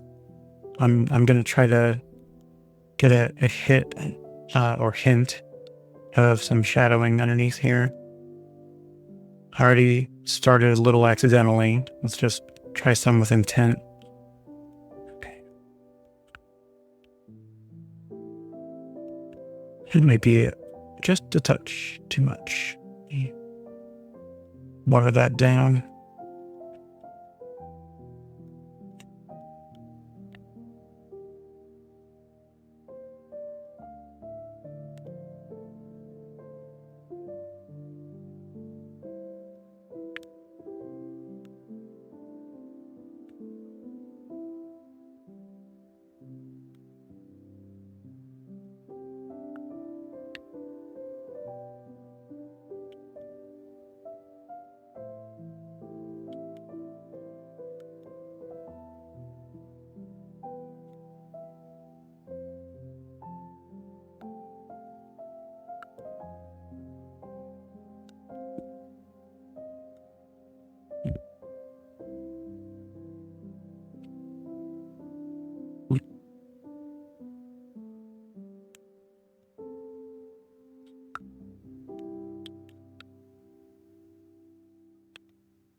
Yeah.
Stop there, Brian.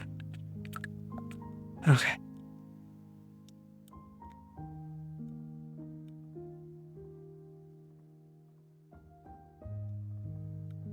Yeah, so I was imagining that there was one little hair going way off on a tangent on this.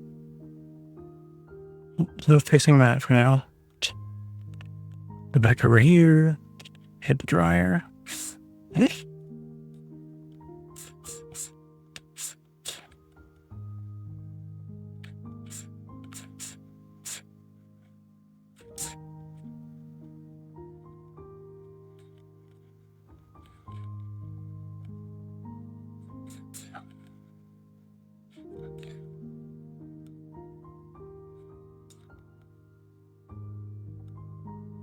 Well, it turned more two-tone than I was intending, but I mean, hey, it's not too terrible. It's kind of a 3D representation of what we're looking at here.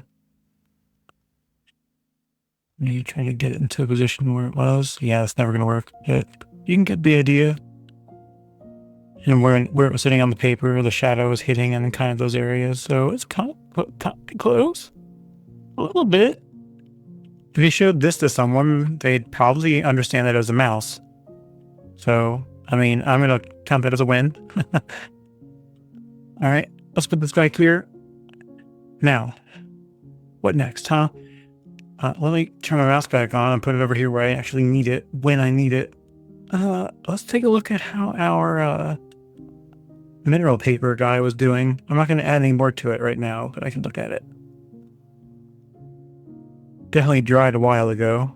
The bottom bits down here look kind of watery. I'm going to leave that alone and not do anything else to mess with it. Oops, sorry. That kind. And we got like the beginnings of a faint river with some banks on the side here. So when I come back to this next, I'll darken this up a little bit and try to make it look a little more watery. And this is like a little thin road. I don't know how to make it more road-like, aside from maybe putting some like embankments along the side of it, but who knows? Hey guys, what's in? This was me from Thursday. I had done all the upper portion of this guy on mineral paper, and all of these little textures for the mountains were a happy accident. When I pulled back the masking tape, that's what was left behind. So it actually kind of worked out as like a mountain texture, so I'm going to leave it be. But the goal is to eventually figure out what to do with the rest of some of the white space. This little area was meant to be like a water area, which I just added next to a little town. And like one little road leading the town. Is it going to look exactly like it? No, but it's reminiscent to ones. That's what I'm going with. And excuse me. I just finished up, I made this little wheel, this guy, to kind of randomize and every now and then give myself an idea of when I don't want to do something. This is my time to pick the things I don't like the most, that I need to practice the most, and make myself do them. So when I'm in the middle on a stream and I'm like not sure what to do, this is kind of a punishment, but kind of also good practice on the stuff that I'm bad at. So I spun and I got paint using one color. And so I chose this Dragon's Blood by Mary Blue. Gotta get closer so you can see it. Hopefully we'll focus. Yeah, that focused pretty well. Yeah, Dragon's Blood by Mary Blue. And I looked around my room and I chose my computer mouse as a model. So I thought, hey, guess what? A mouse. And I did the mouse here. Clearly not perfect, but enough to recognize that that's what it is. That's about as far as I was going to go with that. When I do one color painting in the future, I'm sure I will find a much better, more, I don't know, widely valued, I don't know how to word it, but a painting with more oomph to it. I'll make it like a good part of the stream when I do it. Now, what was I going to do for the end? So my idea here for what I was going to do at the very end here was trying to figure out how to improve my nebula space paintings that I do. I was going to try to do a little bit of research to the side to try to find other people that do nebulas and whatnot and kind of view what their take is on it and then try some of their styles out to see if it helps me make them look more realistic.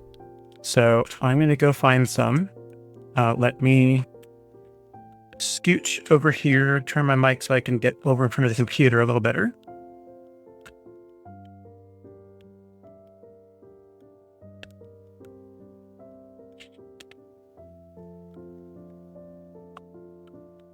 And let's see here. So I'm gonna get this guy here out of full screen. Get out of here. All right. And scoot this guy over here for now. Grab my keyboard. Bring this up. And let's look for some... Wow, this really is darker than I'd want it to be. I swear it wasn't before. Oh, you know, because I don't think I'd actually shown anything using this program. Let me... Yeah, that's just as good. Let me try to see how I can... Oh, no, ads. What are we going to do here? Let me see if I can figure out how to brighten this, because this whole thing somehow has gone dark.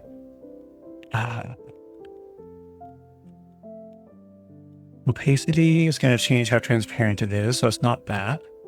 Transform changes the size and the rotation, so not that.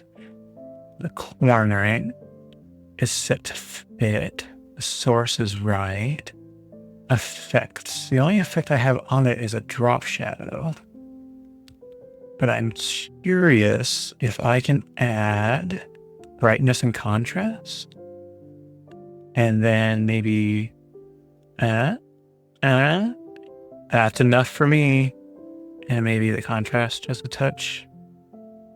Yeah, that's better. Okay. Now I feel better about that. All right. Okay. So we're going to look for you to the top pot. And let us look for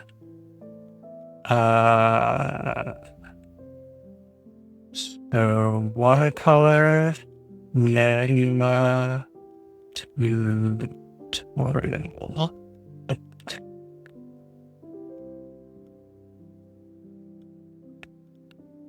That was kind of pretty. 16 minutes, that's not too bad. Let me turn the music off. Well, I would if it was responding. Well, I'll just turn it off manually because it's being a jerk. Pause. Let us get back to here. And let's see what this lady's got to say. Hello, welcome back to my channel. So for today's video, I'm going to show you how to create a colorful galaxy or a nebula. However you want to look at it. It's colorful, it's pretty, it's up in space. So I'm going to take you step by step through the process of creating this colorful galaxy. It's super easy, so grab your supplies and join me.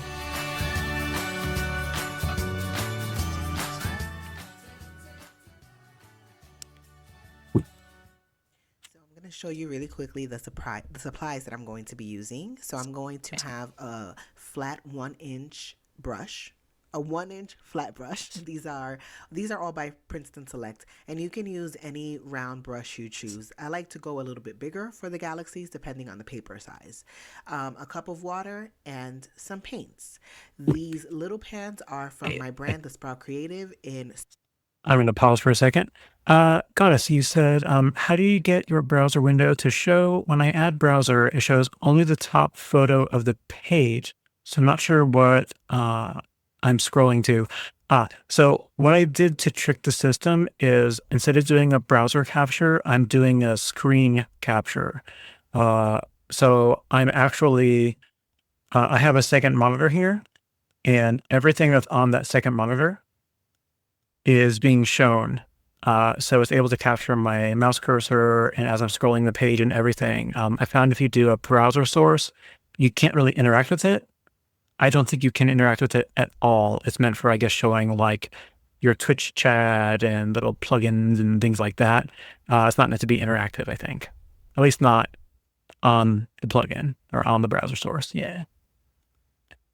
Sweetheart and Tennessee Blues. These are super bright, vibrant colors, so I like to add those in as touches. And you're welcome. I will put on the screen the rest of the colors that I'll be using as I go.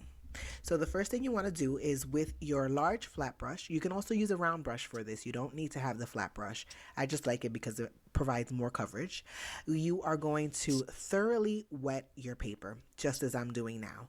I am using 100% cotton paper. This is by Legion Stonehenge, and all of the supplies that I'll be using are going to be in the description box below. So you're going to thoroughly wet your paper. If your paper is regular paper, not cotton paper, then you may have to re-wet it multiple times. However, we're going to be using a lot of water in this piece, so you may not run into that problem. So the first color that I'm going to grab is my brightest color. Grab your brightest color. This is Tennessee Blues by the Sprout Creative. Again, that's my brand of watercolors.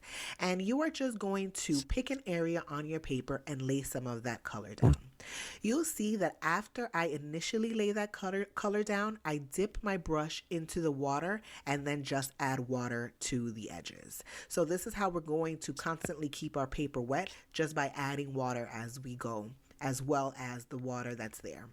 Next, I'm going to add a little bit of the Sweetheart, also by the Sprout Creative, and I'm going to add that along the blue. I'm also going to add some swirls here and there. The placement is completely up to you. I also like to kind of tap some of that color in, and that'll give me a good guide. Wherever it falls is wherever I'm going to add some color. So that's what we're going to do. One of the important things when you're creating a galaxy is to leave a little bit of white space. It's not going to be a lot because we're going to allow the paper to flow, the paint to flow, but you want to add a little bit of, you want to leave a little bit of white space so that the colors all don't run into each other. Okay, now I am taking some regular blue. This is Peacock Blue by Magello Mission Gold, and I am adding it to the edges of the paper. And you're going to see again, I added that blue in, but I also added in more water. So I'm just dipping my brush in the water after I initially add that blue, and I'm adding water to the edges.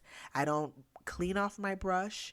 I very typically do I clean off my brush when I am doing galaxies. I just go from one color to the next. So just have fun and go at it.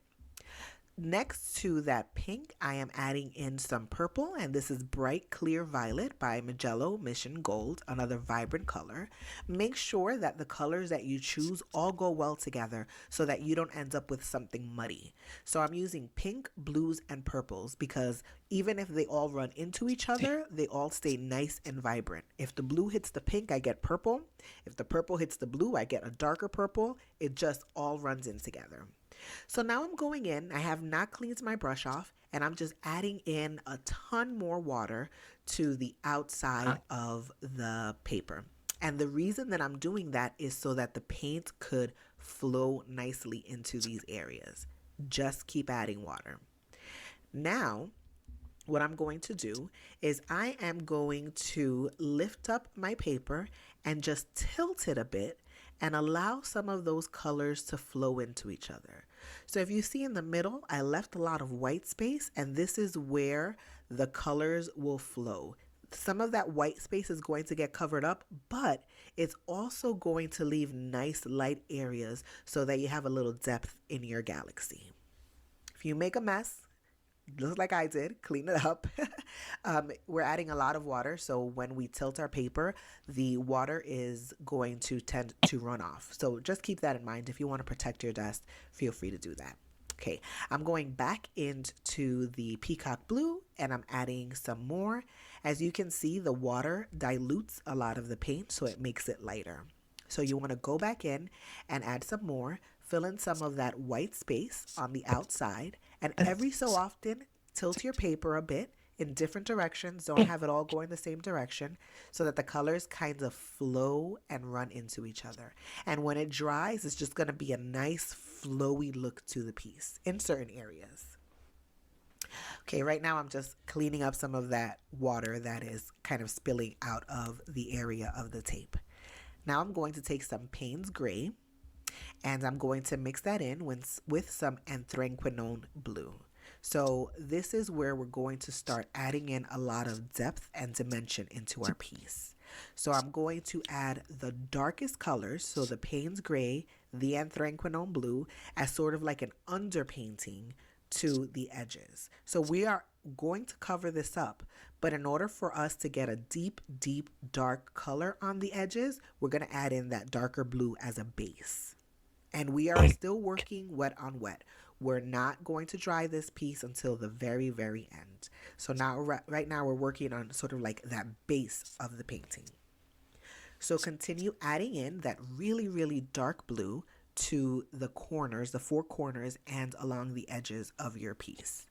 And now I'm going to go in with the same dark blue and add a little bit of darkness to the inside of the piece. And this is what's really going to make those colors pop. Okay. On top of that dark blue, I am going to add in the peacock blue that I was using earlier just to bring it all together. So continue to add in that blue, and we're going to darken it up even more by taking some Payne's Gray and mixing it in with our first blue, which was the peacock blue. And we're going to add that mixture right on top of the dark blue mixture. As you can see, some of it is beginning to dry a bit and it's beginning to lighten up. So as watercolors dry, they begin to lighten. This is just what watercolors do. They lighten as they dry. So we're building up that color while our paper is still wet, using wet on wet technique. And I am going in, adding in even more Payne's Gray to the edges and to the corner. I'm brightening up the Payne's Gray just a little by adding in some of that peacock blue. So continue to build up that color along the edges. Now I'm going to take our Tennessee Blues, which is the bright, super bright, vibrant blue, and I am bringing all of it together. So I am adding that Tennessee Blues to the edges of the dark blue mixture that we've added to the corners and along the edges of the paper. And that's just going to allow it to flow in together. So add it to the very edges and use as much water as possible because we want all of this to flow in together. I'm adding in some purple. Remember, one of the things that you really want to achieve with a colorful galaxy is flow. You don't want the colors to look like they are separate sections on your paper. We don't want that. We want it to all flow in together. So I added in that purple as a barrier between the blue and the pink, just to give it that really pretty flow. Add in some more dark areas in the middle of your piece in order to give it that dimension. Okay, was when we're looking, even when we're looking at photographs of space, it's not all, light, dark, light, dark. It's all kind of like a mixture of it. You'll have the dark areas with light peeking in through it, with some colors peeking in through it. So that's the look that we are trying to achieve here. I like to dot it in the middle so that I don't overwork it, because I do have that tendency to just kind of overwork it and add too much. So I like to just dot it in the middle and just let it flow. And again, we're going to be tilting our paper so that it flows a little bit more. And just continue dotting in some dark areas, some purple, some blue. If you want to bring out the vibrancy of the pinks in the middle, then add some more in. And also, this is one of the tricks that I like to do in order to bring the whole piece together, is I like to add some of that bright pop of color along the edges as well. So the key to this is once you add it, leave it. Don't mix it. Don't mess around with it. Just plop it on those dark areas and leave it and just walk away from it. Don't mess with it. And the reason for that is that once you start mixing it and messing around with it, it's going to start merging with the colors underneath. And we don't want that. So now we're going to add a bit of texture to the piece, and all I did was dip my brush in water and sprinkle water on the paper. And doing that will, you can see here with this little close-up, doing that separates a little bit of the paint, and it gives it a nice texture. Now lift up your paper, again, tilt it, and let some of that color flow. We don't want a whole flow of color, but we do want a little bit of flow. So just for a couple of seconds on each side, lift it up, tilt it, turn it, tilt it, turn it, tilt it, turn it. Let some of that color flow into each other.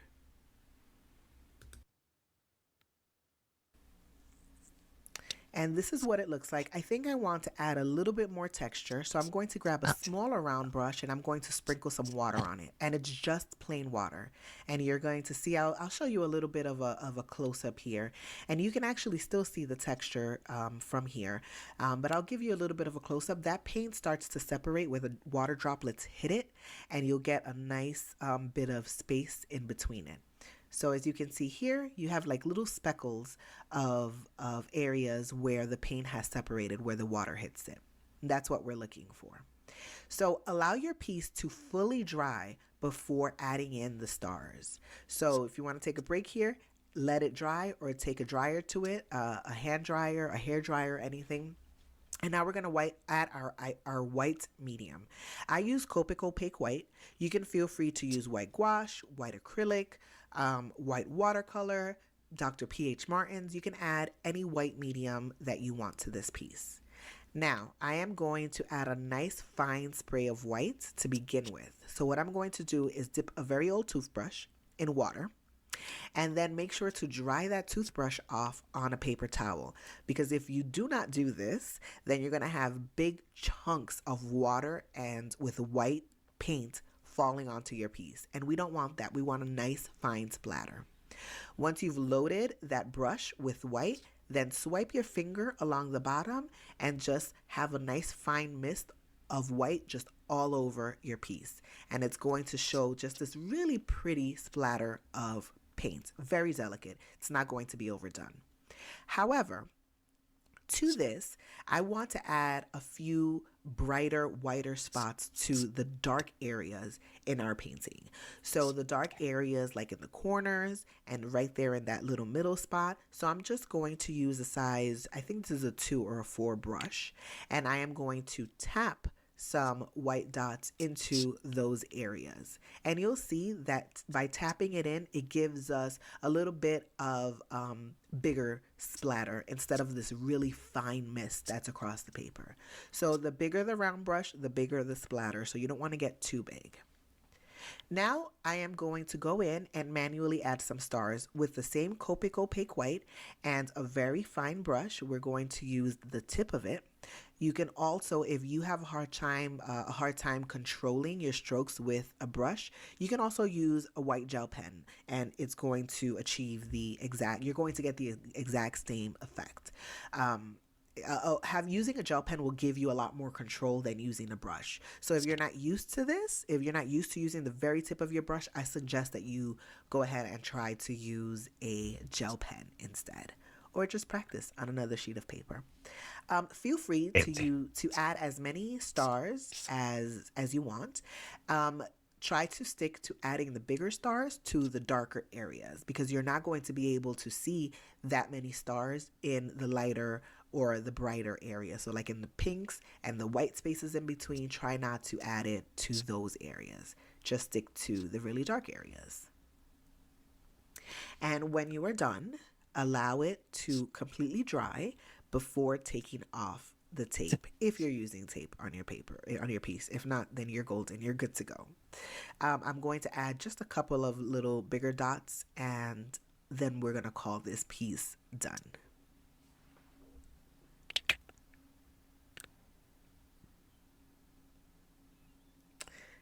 And just like that, you have painted a beautiful, colorful galaxy slash nebula, and you can use this as the base for other pieces. So, or you can just leave it as is because I think it looks beautiful as is. So, yeah, so now we're just going to take off the tape and reveal the final piece.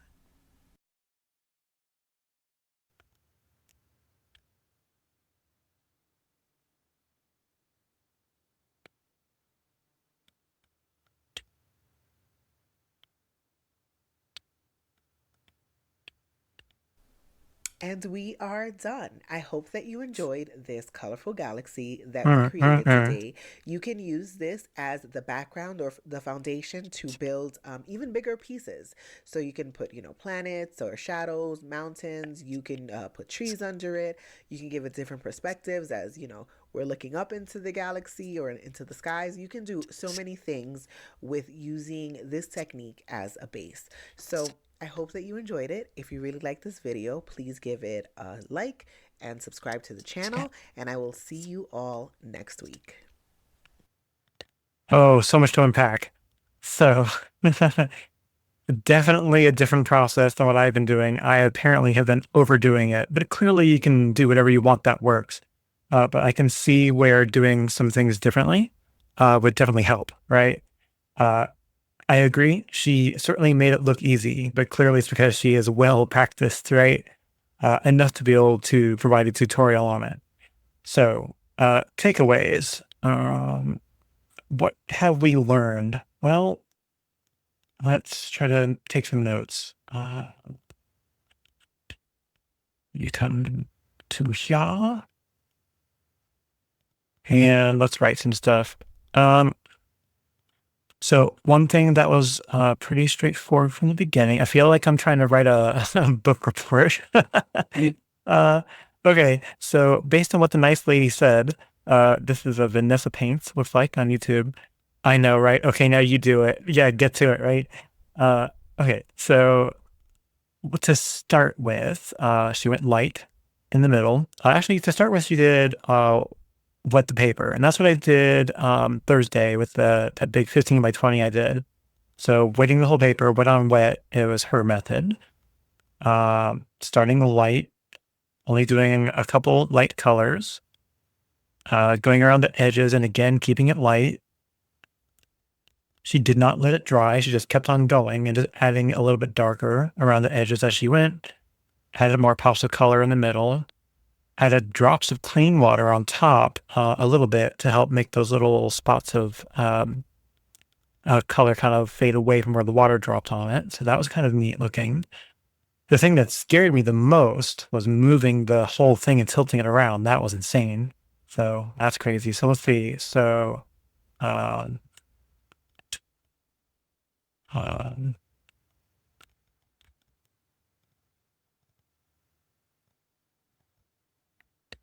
okay, so a wash of just water. From there,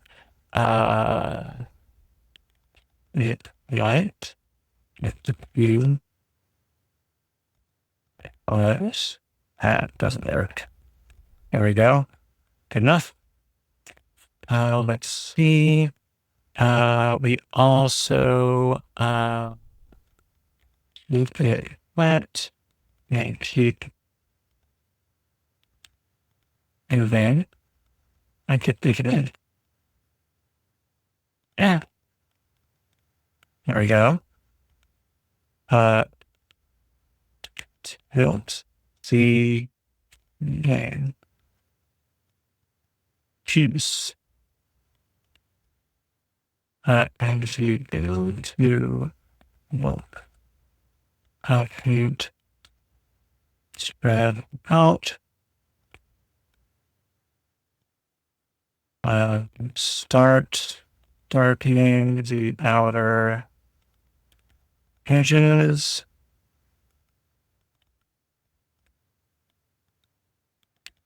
And dots the water to help add some textures. All right. We're all over the place, but we're doing okay. So I am going to try to make this easier to read with some drop shadow. I don't want to rotate it. I want to make it smaller.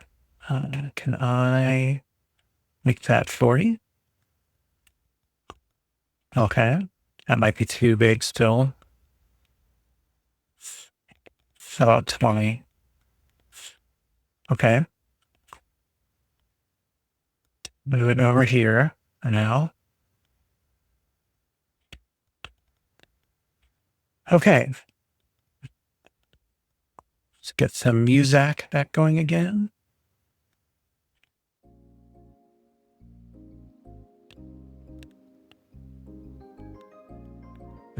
Okay. So it almost seemed like voice to text, didn't it?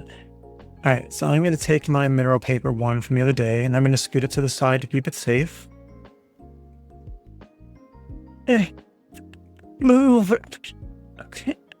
And let's grab us some paper. Today we'll go better paper.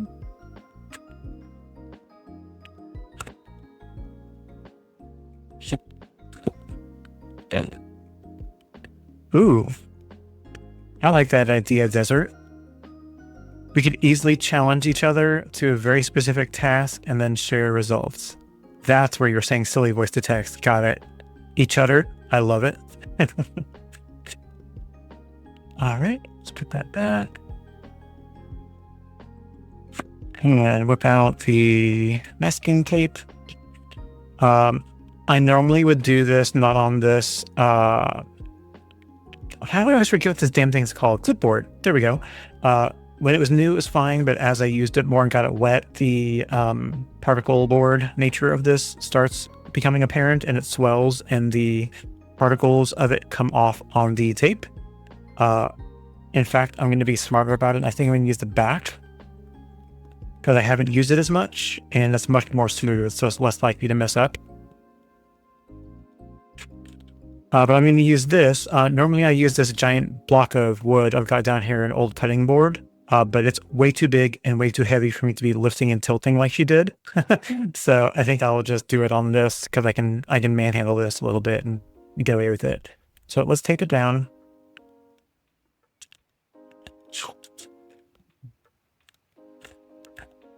Okay.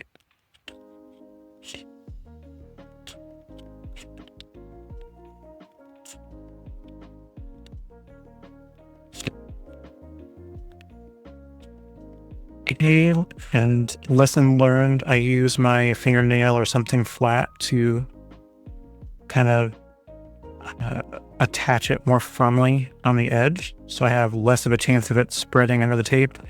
That did not work very well on the mineral paper. Lesson learned, this tends to work better on actual watercolor paper. Right? All right. Cool. I don't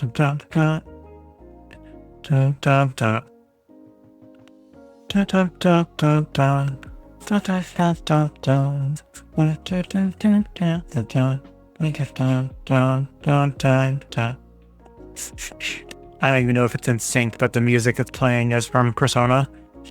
One of the Persona series 3, I think. Yeah, Persona 3. Yep, I love me some Persona games, and the music is always fantastic. Okay. Yes. Okay. Cool. Okay.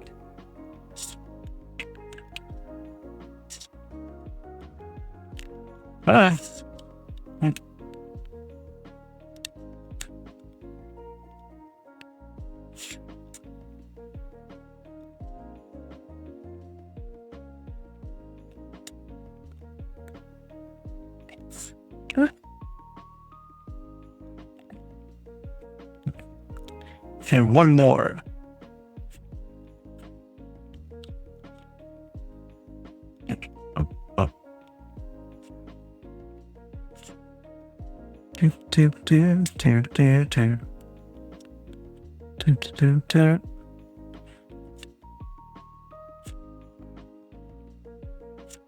Okay, I think that's good. Dun, dun, dun. Dun, dun, dun, dun, dun. Dun, dun, dun, dun, dun, dun, dun, dun, dun, dun, dun, dun, dun. All right. We've got ourselves some paper taped to a board. All right.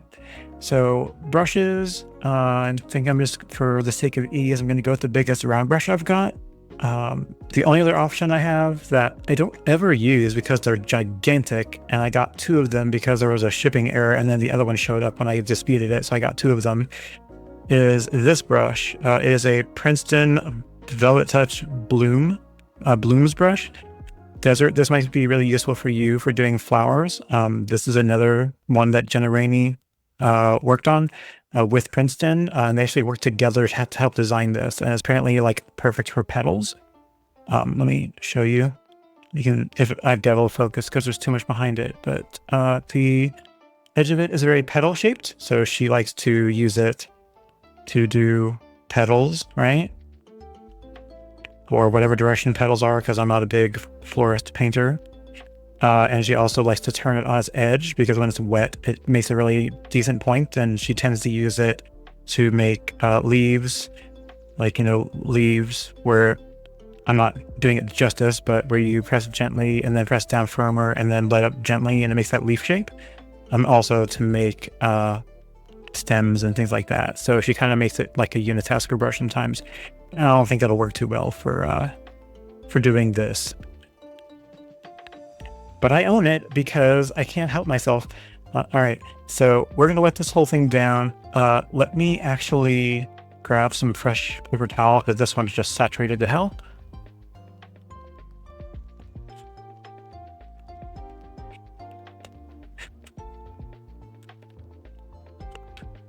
Okie dokie. Yeah, here you go. All right.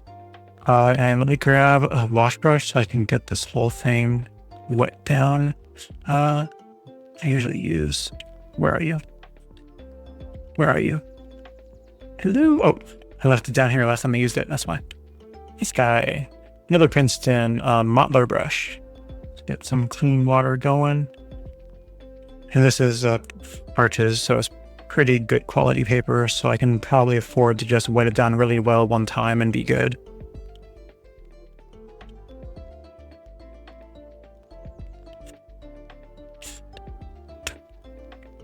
Unlike that cheap paper, I can go over this a couple times and it won't just pull up on, or bead up, or whatever you call it. Not bead. I can't think of what it's called, but I like on cotton or some clothing where if you wear it too much in a certain area, like armpits or something, it forms those little like knits.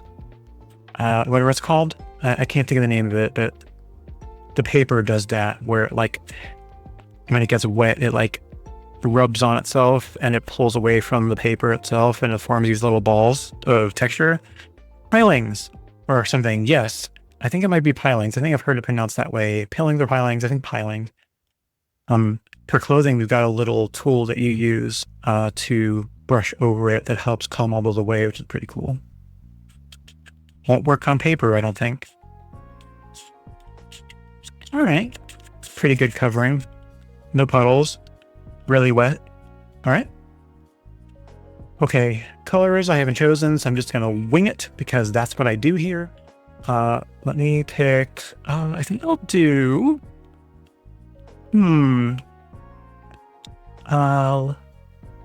Last time I started with a violet, so I think I might do a blue. I like this one. Let me get some more water in here. It's not a very bright blue, though. Yeah, it's not a very bright blue. How about this one? Oh yeah, that one's better.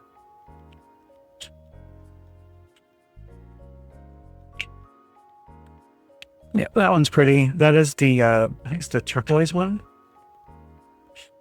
Yeah, turquoise green, playing the Mary blue. I'm just gonna go in with it. Try to do some in some little spots.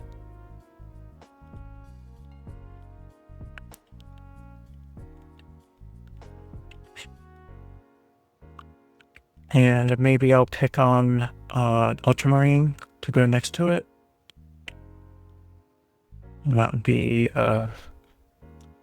down and then over one.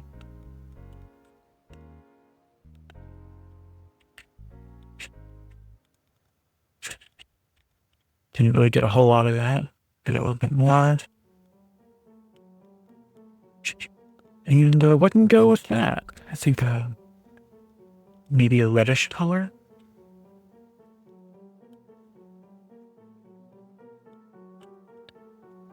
Quinacridone red.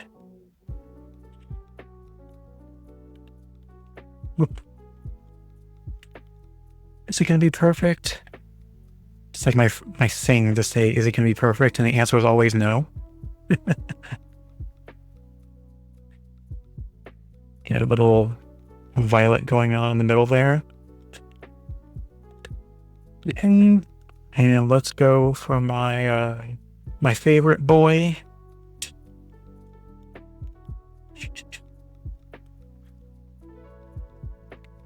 Gosh, this paper's already drying out. How do they keep it so wet? I'm seriously gonna have to go over it with water. Do that now.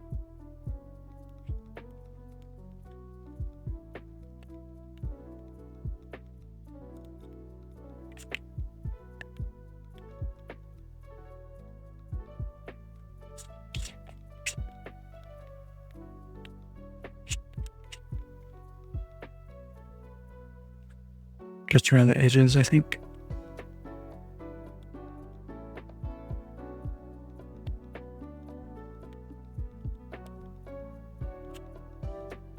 Need to go too nuts with it.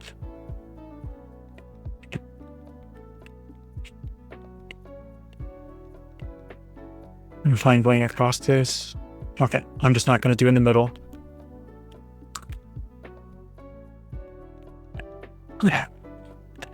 I'm already straying from the path. Let me do her tilt thing. This is not super wet in the middle. I may have to go over that when time was clean, but I hate to do that.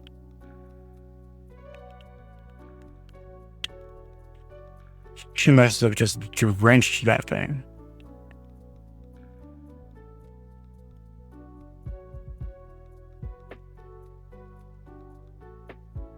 Just a little. Let me wet it down in a couple of spots. I don't want to get into it too much because it's gonna stop it from being white. I'm gonna leave that center part alone. And let's get in there with some of our blue.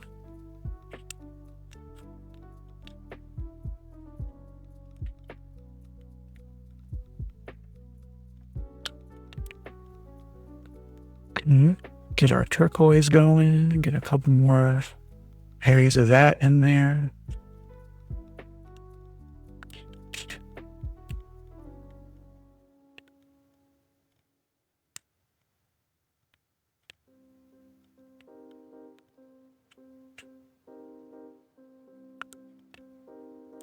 All right. Go back for more of our red.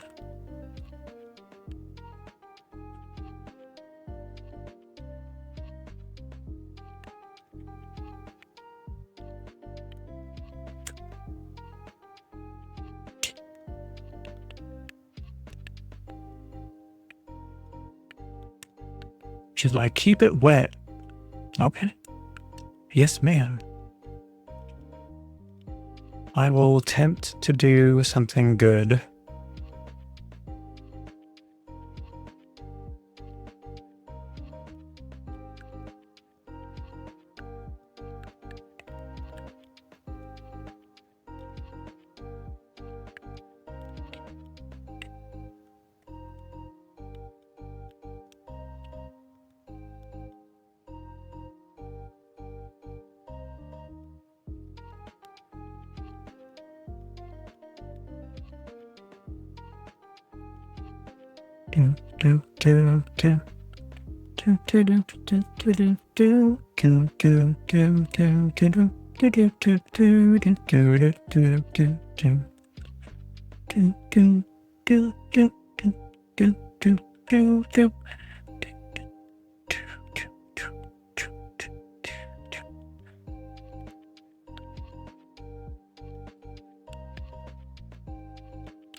Okay.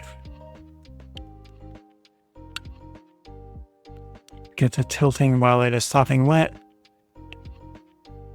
Oh, that's scary. Oh, that's scary. Oh, God, it's going everywhere. How does she do it? And clearly, have to just blot it up when it goes nuts. And then tilt it either way. Also scary, something I would never do, but I can see the wisdom in it. It's starting to go directions. Let's go this way with it.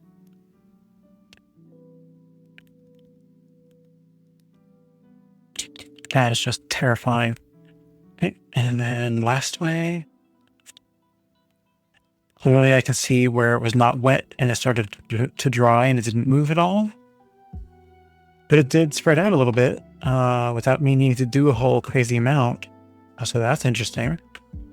Let me rinse this out more because it was not wanting to let go. I think I might help it along in a little bit.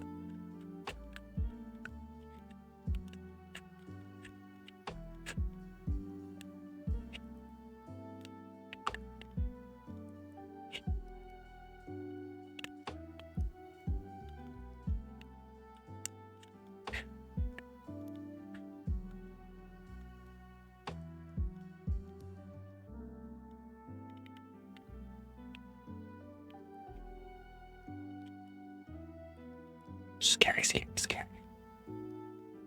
Jump scare, jump scare, jump scare. Remember that from someone I watched on Twitch. Okay. Maybe we do the magic trick she did with the water being dropped on it. Just clean water. I'm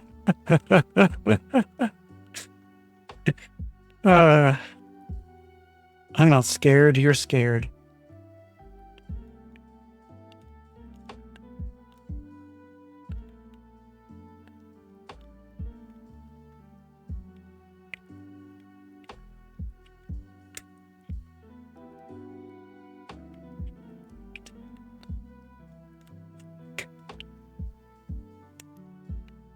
Also helps kind of wet it in areas where it was starting to dry out.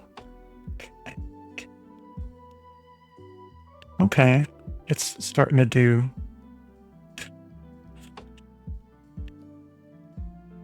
kind of some stuff. Oh.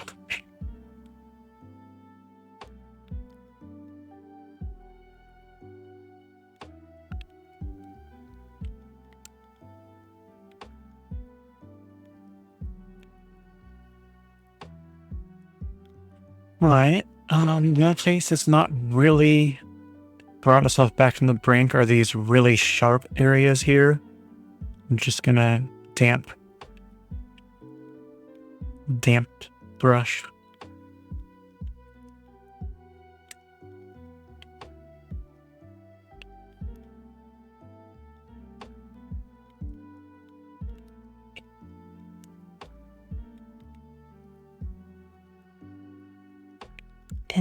And then bring some of it back, because my goal was just to try to lighten those areas up and get them wet.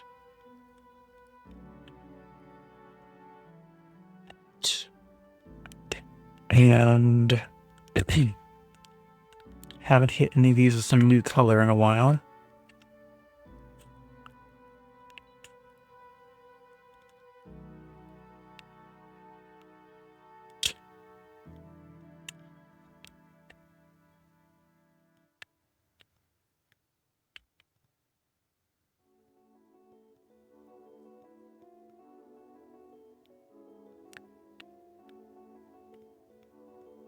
Okay.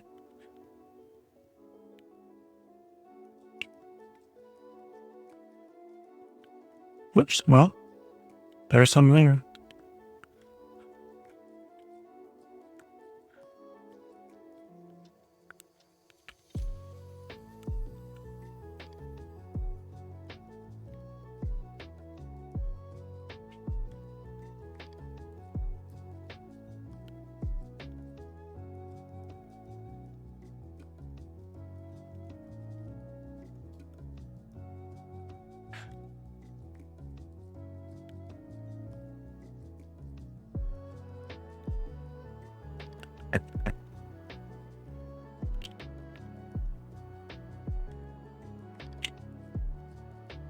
Okay.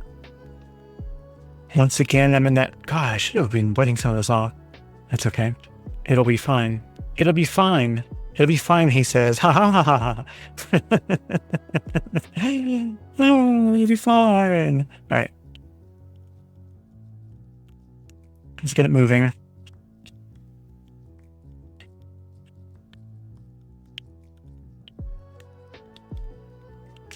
Okay. And this one. And this way.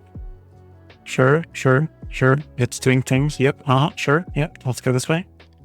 Oh yeah, it'll be fine. Yep. We're all good. We're good. Okay. Let's get some more indigo. Going.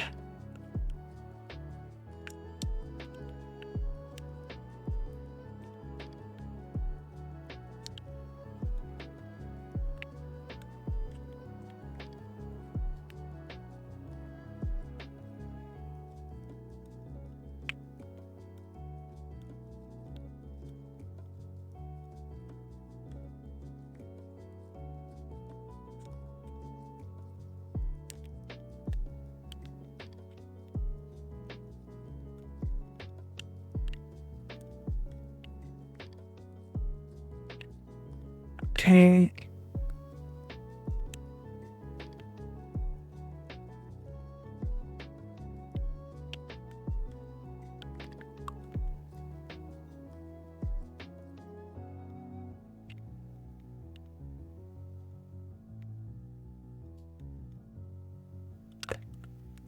Okay.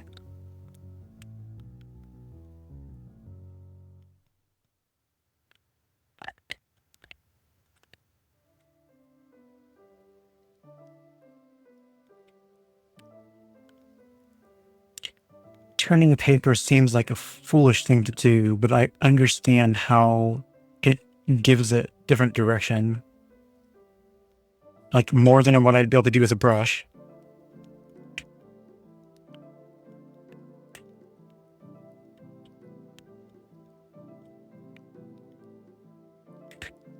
Right, while that is doing it, let me clean up my hot mess because I've made one.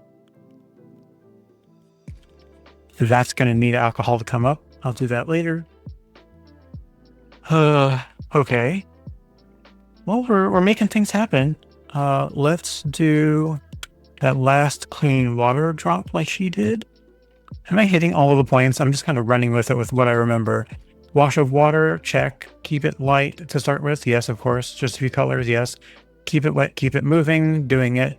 Tilting the painting piece, as she called it, as you go to help the paint spread out. Doing it. Start darkening the outer edges. Doing it. Add drops of clean water. I'm doing it now. Okay. All right.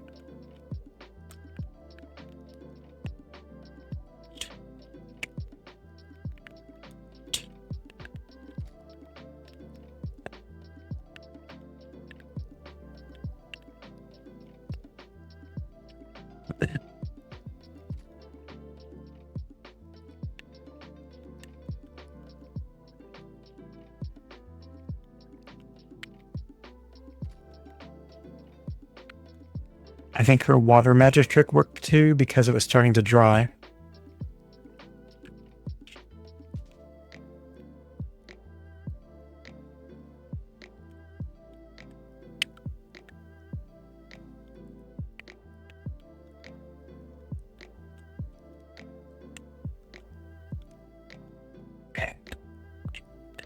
I think I'm willing to call that. I might add just a little bit more of the reddish color in some of these spots.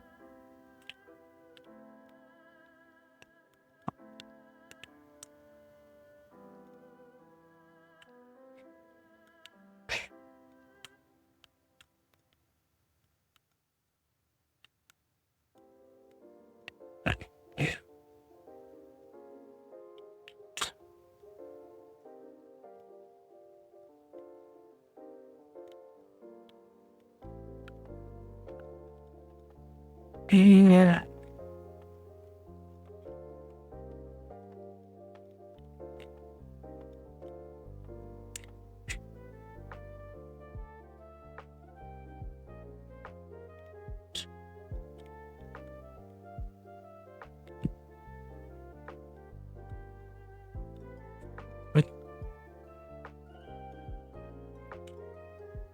Okay. Let's hit it with the heat gun.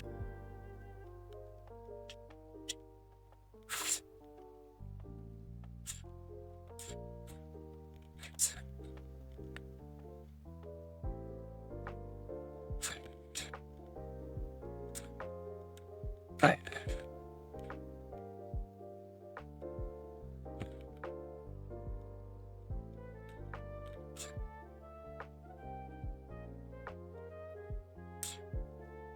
Right.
It.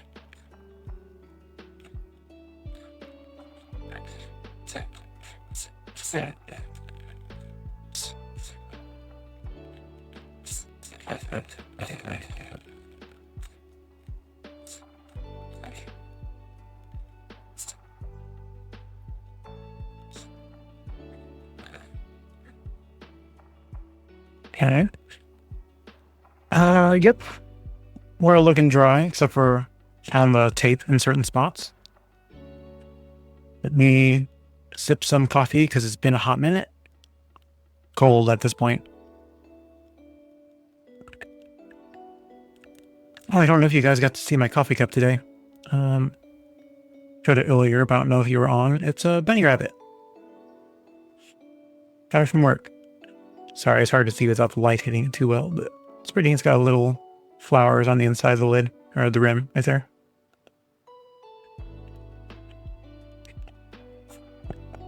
Okay. Now, star time. I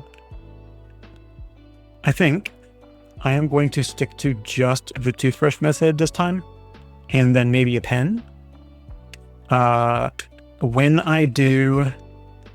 Is this all dry? Yes, okay.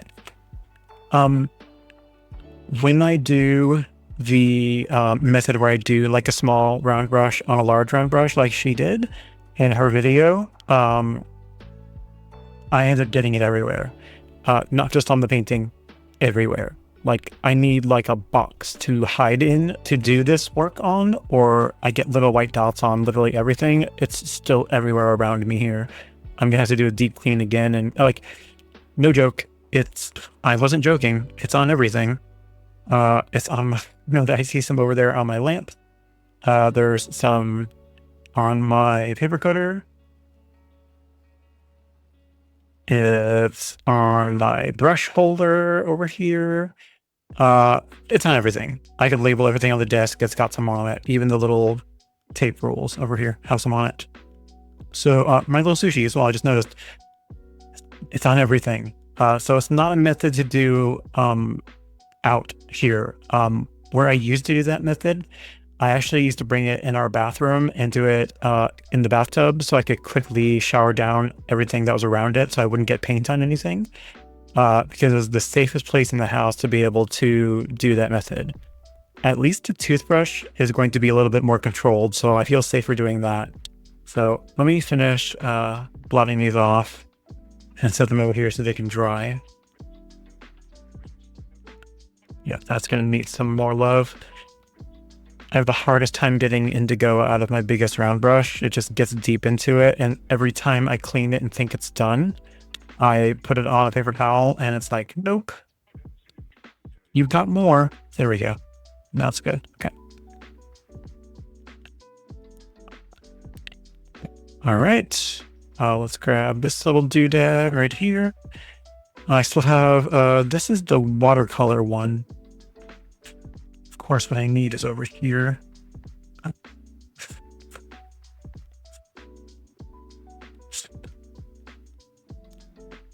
Go.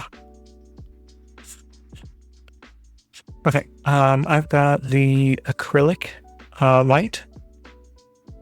Just acrylic ink white. I'm gonna use some of it. Oh, so hard to unscrew it sometimes. A little bit right there. That's all I'm going to use, so I can remember to wash this when I'm done. Okay, so wet my brush, dry it, put a little bit on there. Try to get some of it off so it's not quite so thick on there. All right. So much more controlled. I have to be careful though, because sometimes it'll drip down my finger and then I'll have like a big drop of it that'll end up on here and it's all over. Jover, as the kids say. Okay.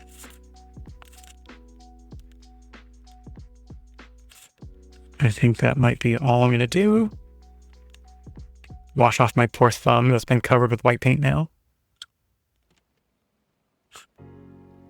Can you really call yourself an artist or a painter if you don't get paint on your hands at some point? I mean, I imagine that's just par for the course, right? Right, rinse. Okay.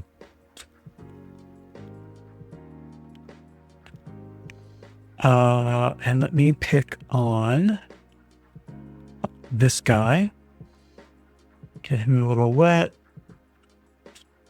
Get a little white paint on him.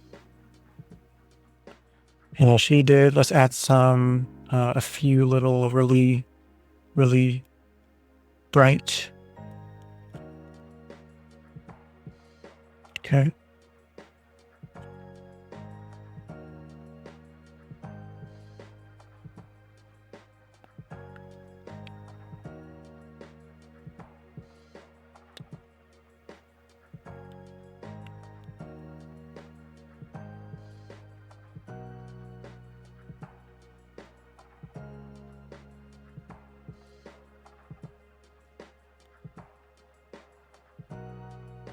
Okay. Do I want to do a little cross star? Maybe, why not? Do I have the non-shaky hands for it? No. Am I gonna do it anyway? Yeah.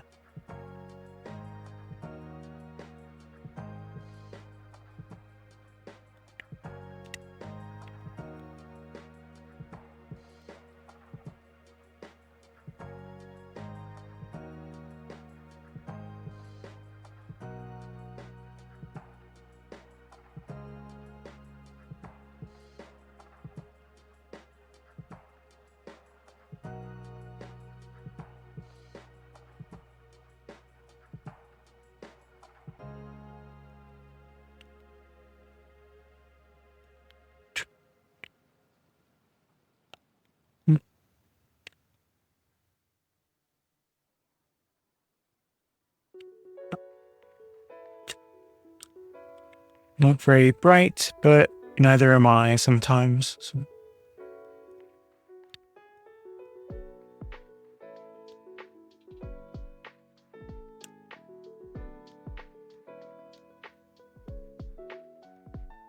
There we go.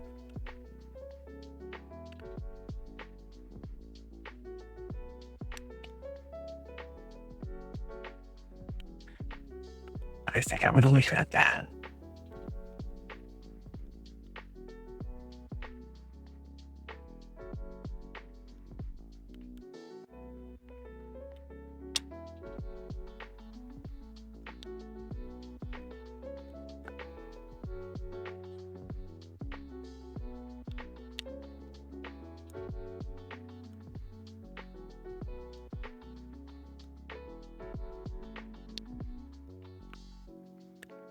All right.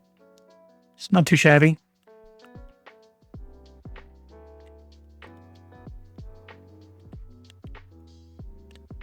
Okay. Yep, I managed to get paint pretty much everywhere. Just hit it with the dryer one last time.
All right. Let me help out my poor, sad. Just want to make sure that I'm going to be able to rinse this in a minute and actually clean up. Hey, to refill that. No, it's actually half full. It was just because I tilted it sideways. Okay. Yeah, it came out really nice. Let's peel it, sign it, call it a night, right? This is a 1? Yep. 1.0? Yep. A white gel pen. Let's peel. Hope that I pushed it down firm enough. Looks like it. Yeah. That's a crisp line, people. All right, let's do the next one.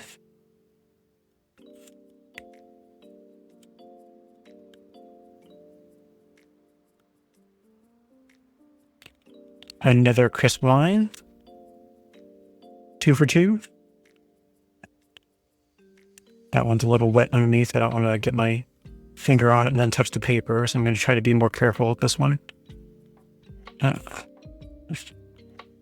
Touch the paper where it's clean. Okay. Another nice crisp line. I'll take it.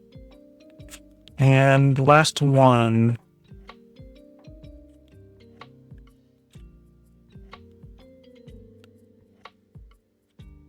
Wow. Not too shabby, if I say so myself. Came out kind of pretty. Need to rinse my fingers off really quick.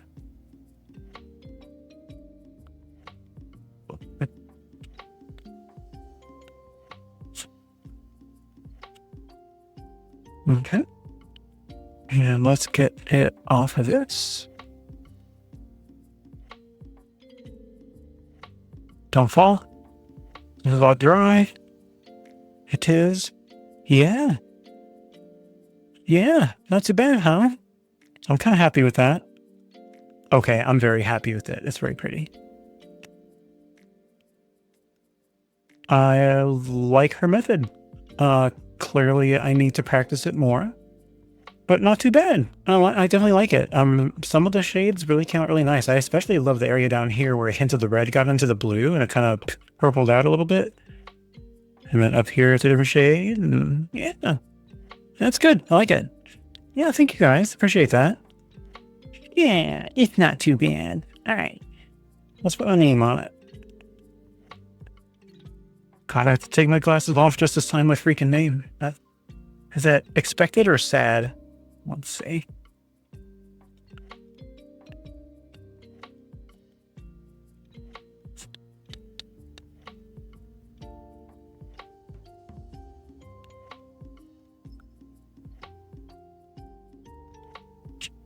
There you go.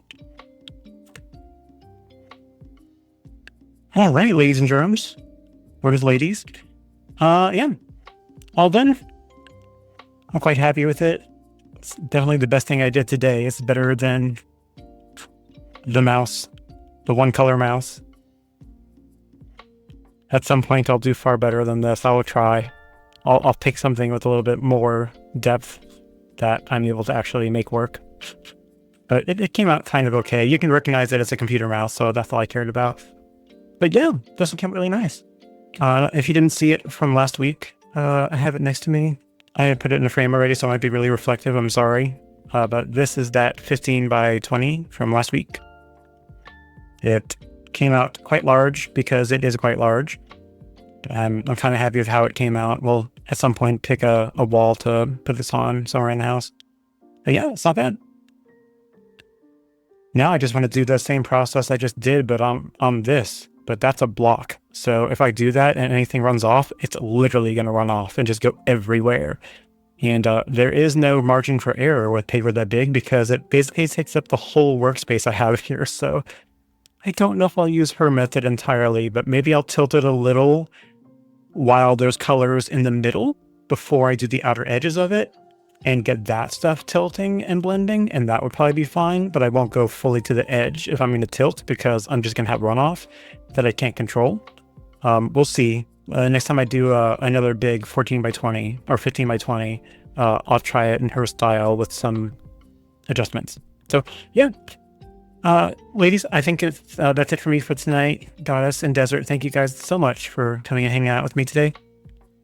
I'm gonna head off, get some rest, snack on something. No, I'm just gonna eat dinner.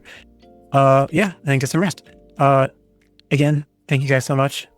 Have a wonderful rest of your night. Have a great rest of your week. I'll be back on Thursday at 4 o'clock Pacific. Thankfully, everything worked out on the stream really well. The software was great. It's Meld Studio. Now that I figured out that it wasn't broken, it was my network. I figured out what was wrong and it's no longer an issue. So I like it. It works. It's smooth. It's pretty. It's fast. Everything's working. Awesome. right, guys. All the cool people are in PST. We're all over, I guess.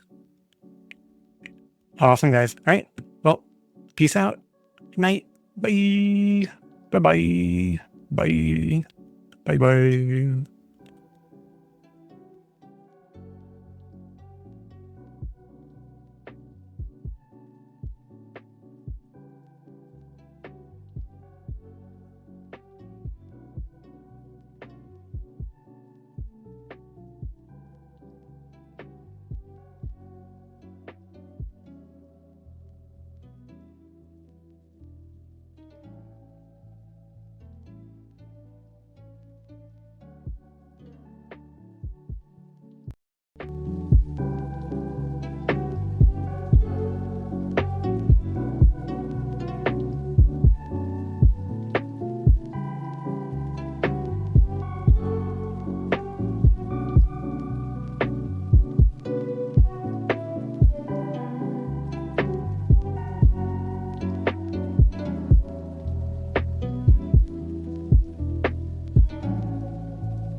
Hey, barely coloring. Excuse me, barely water coloring.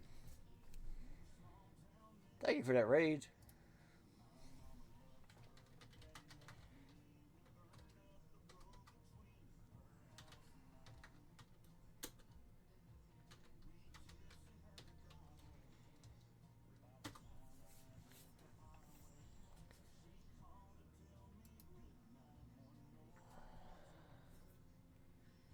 Welcome in, welcome in.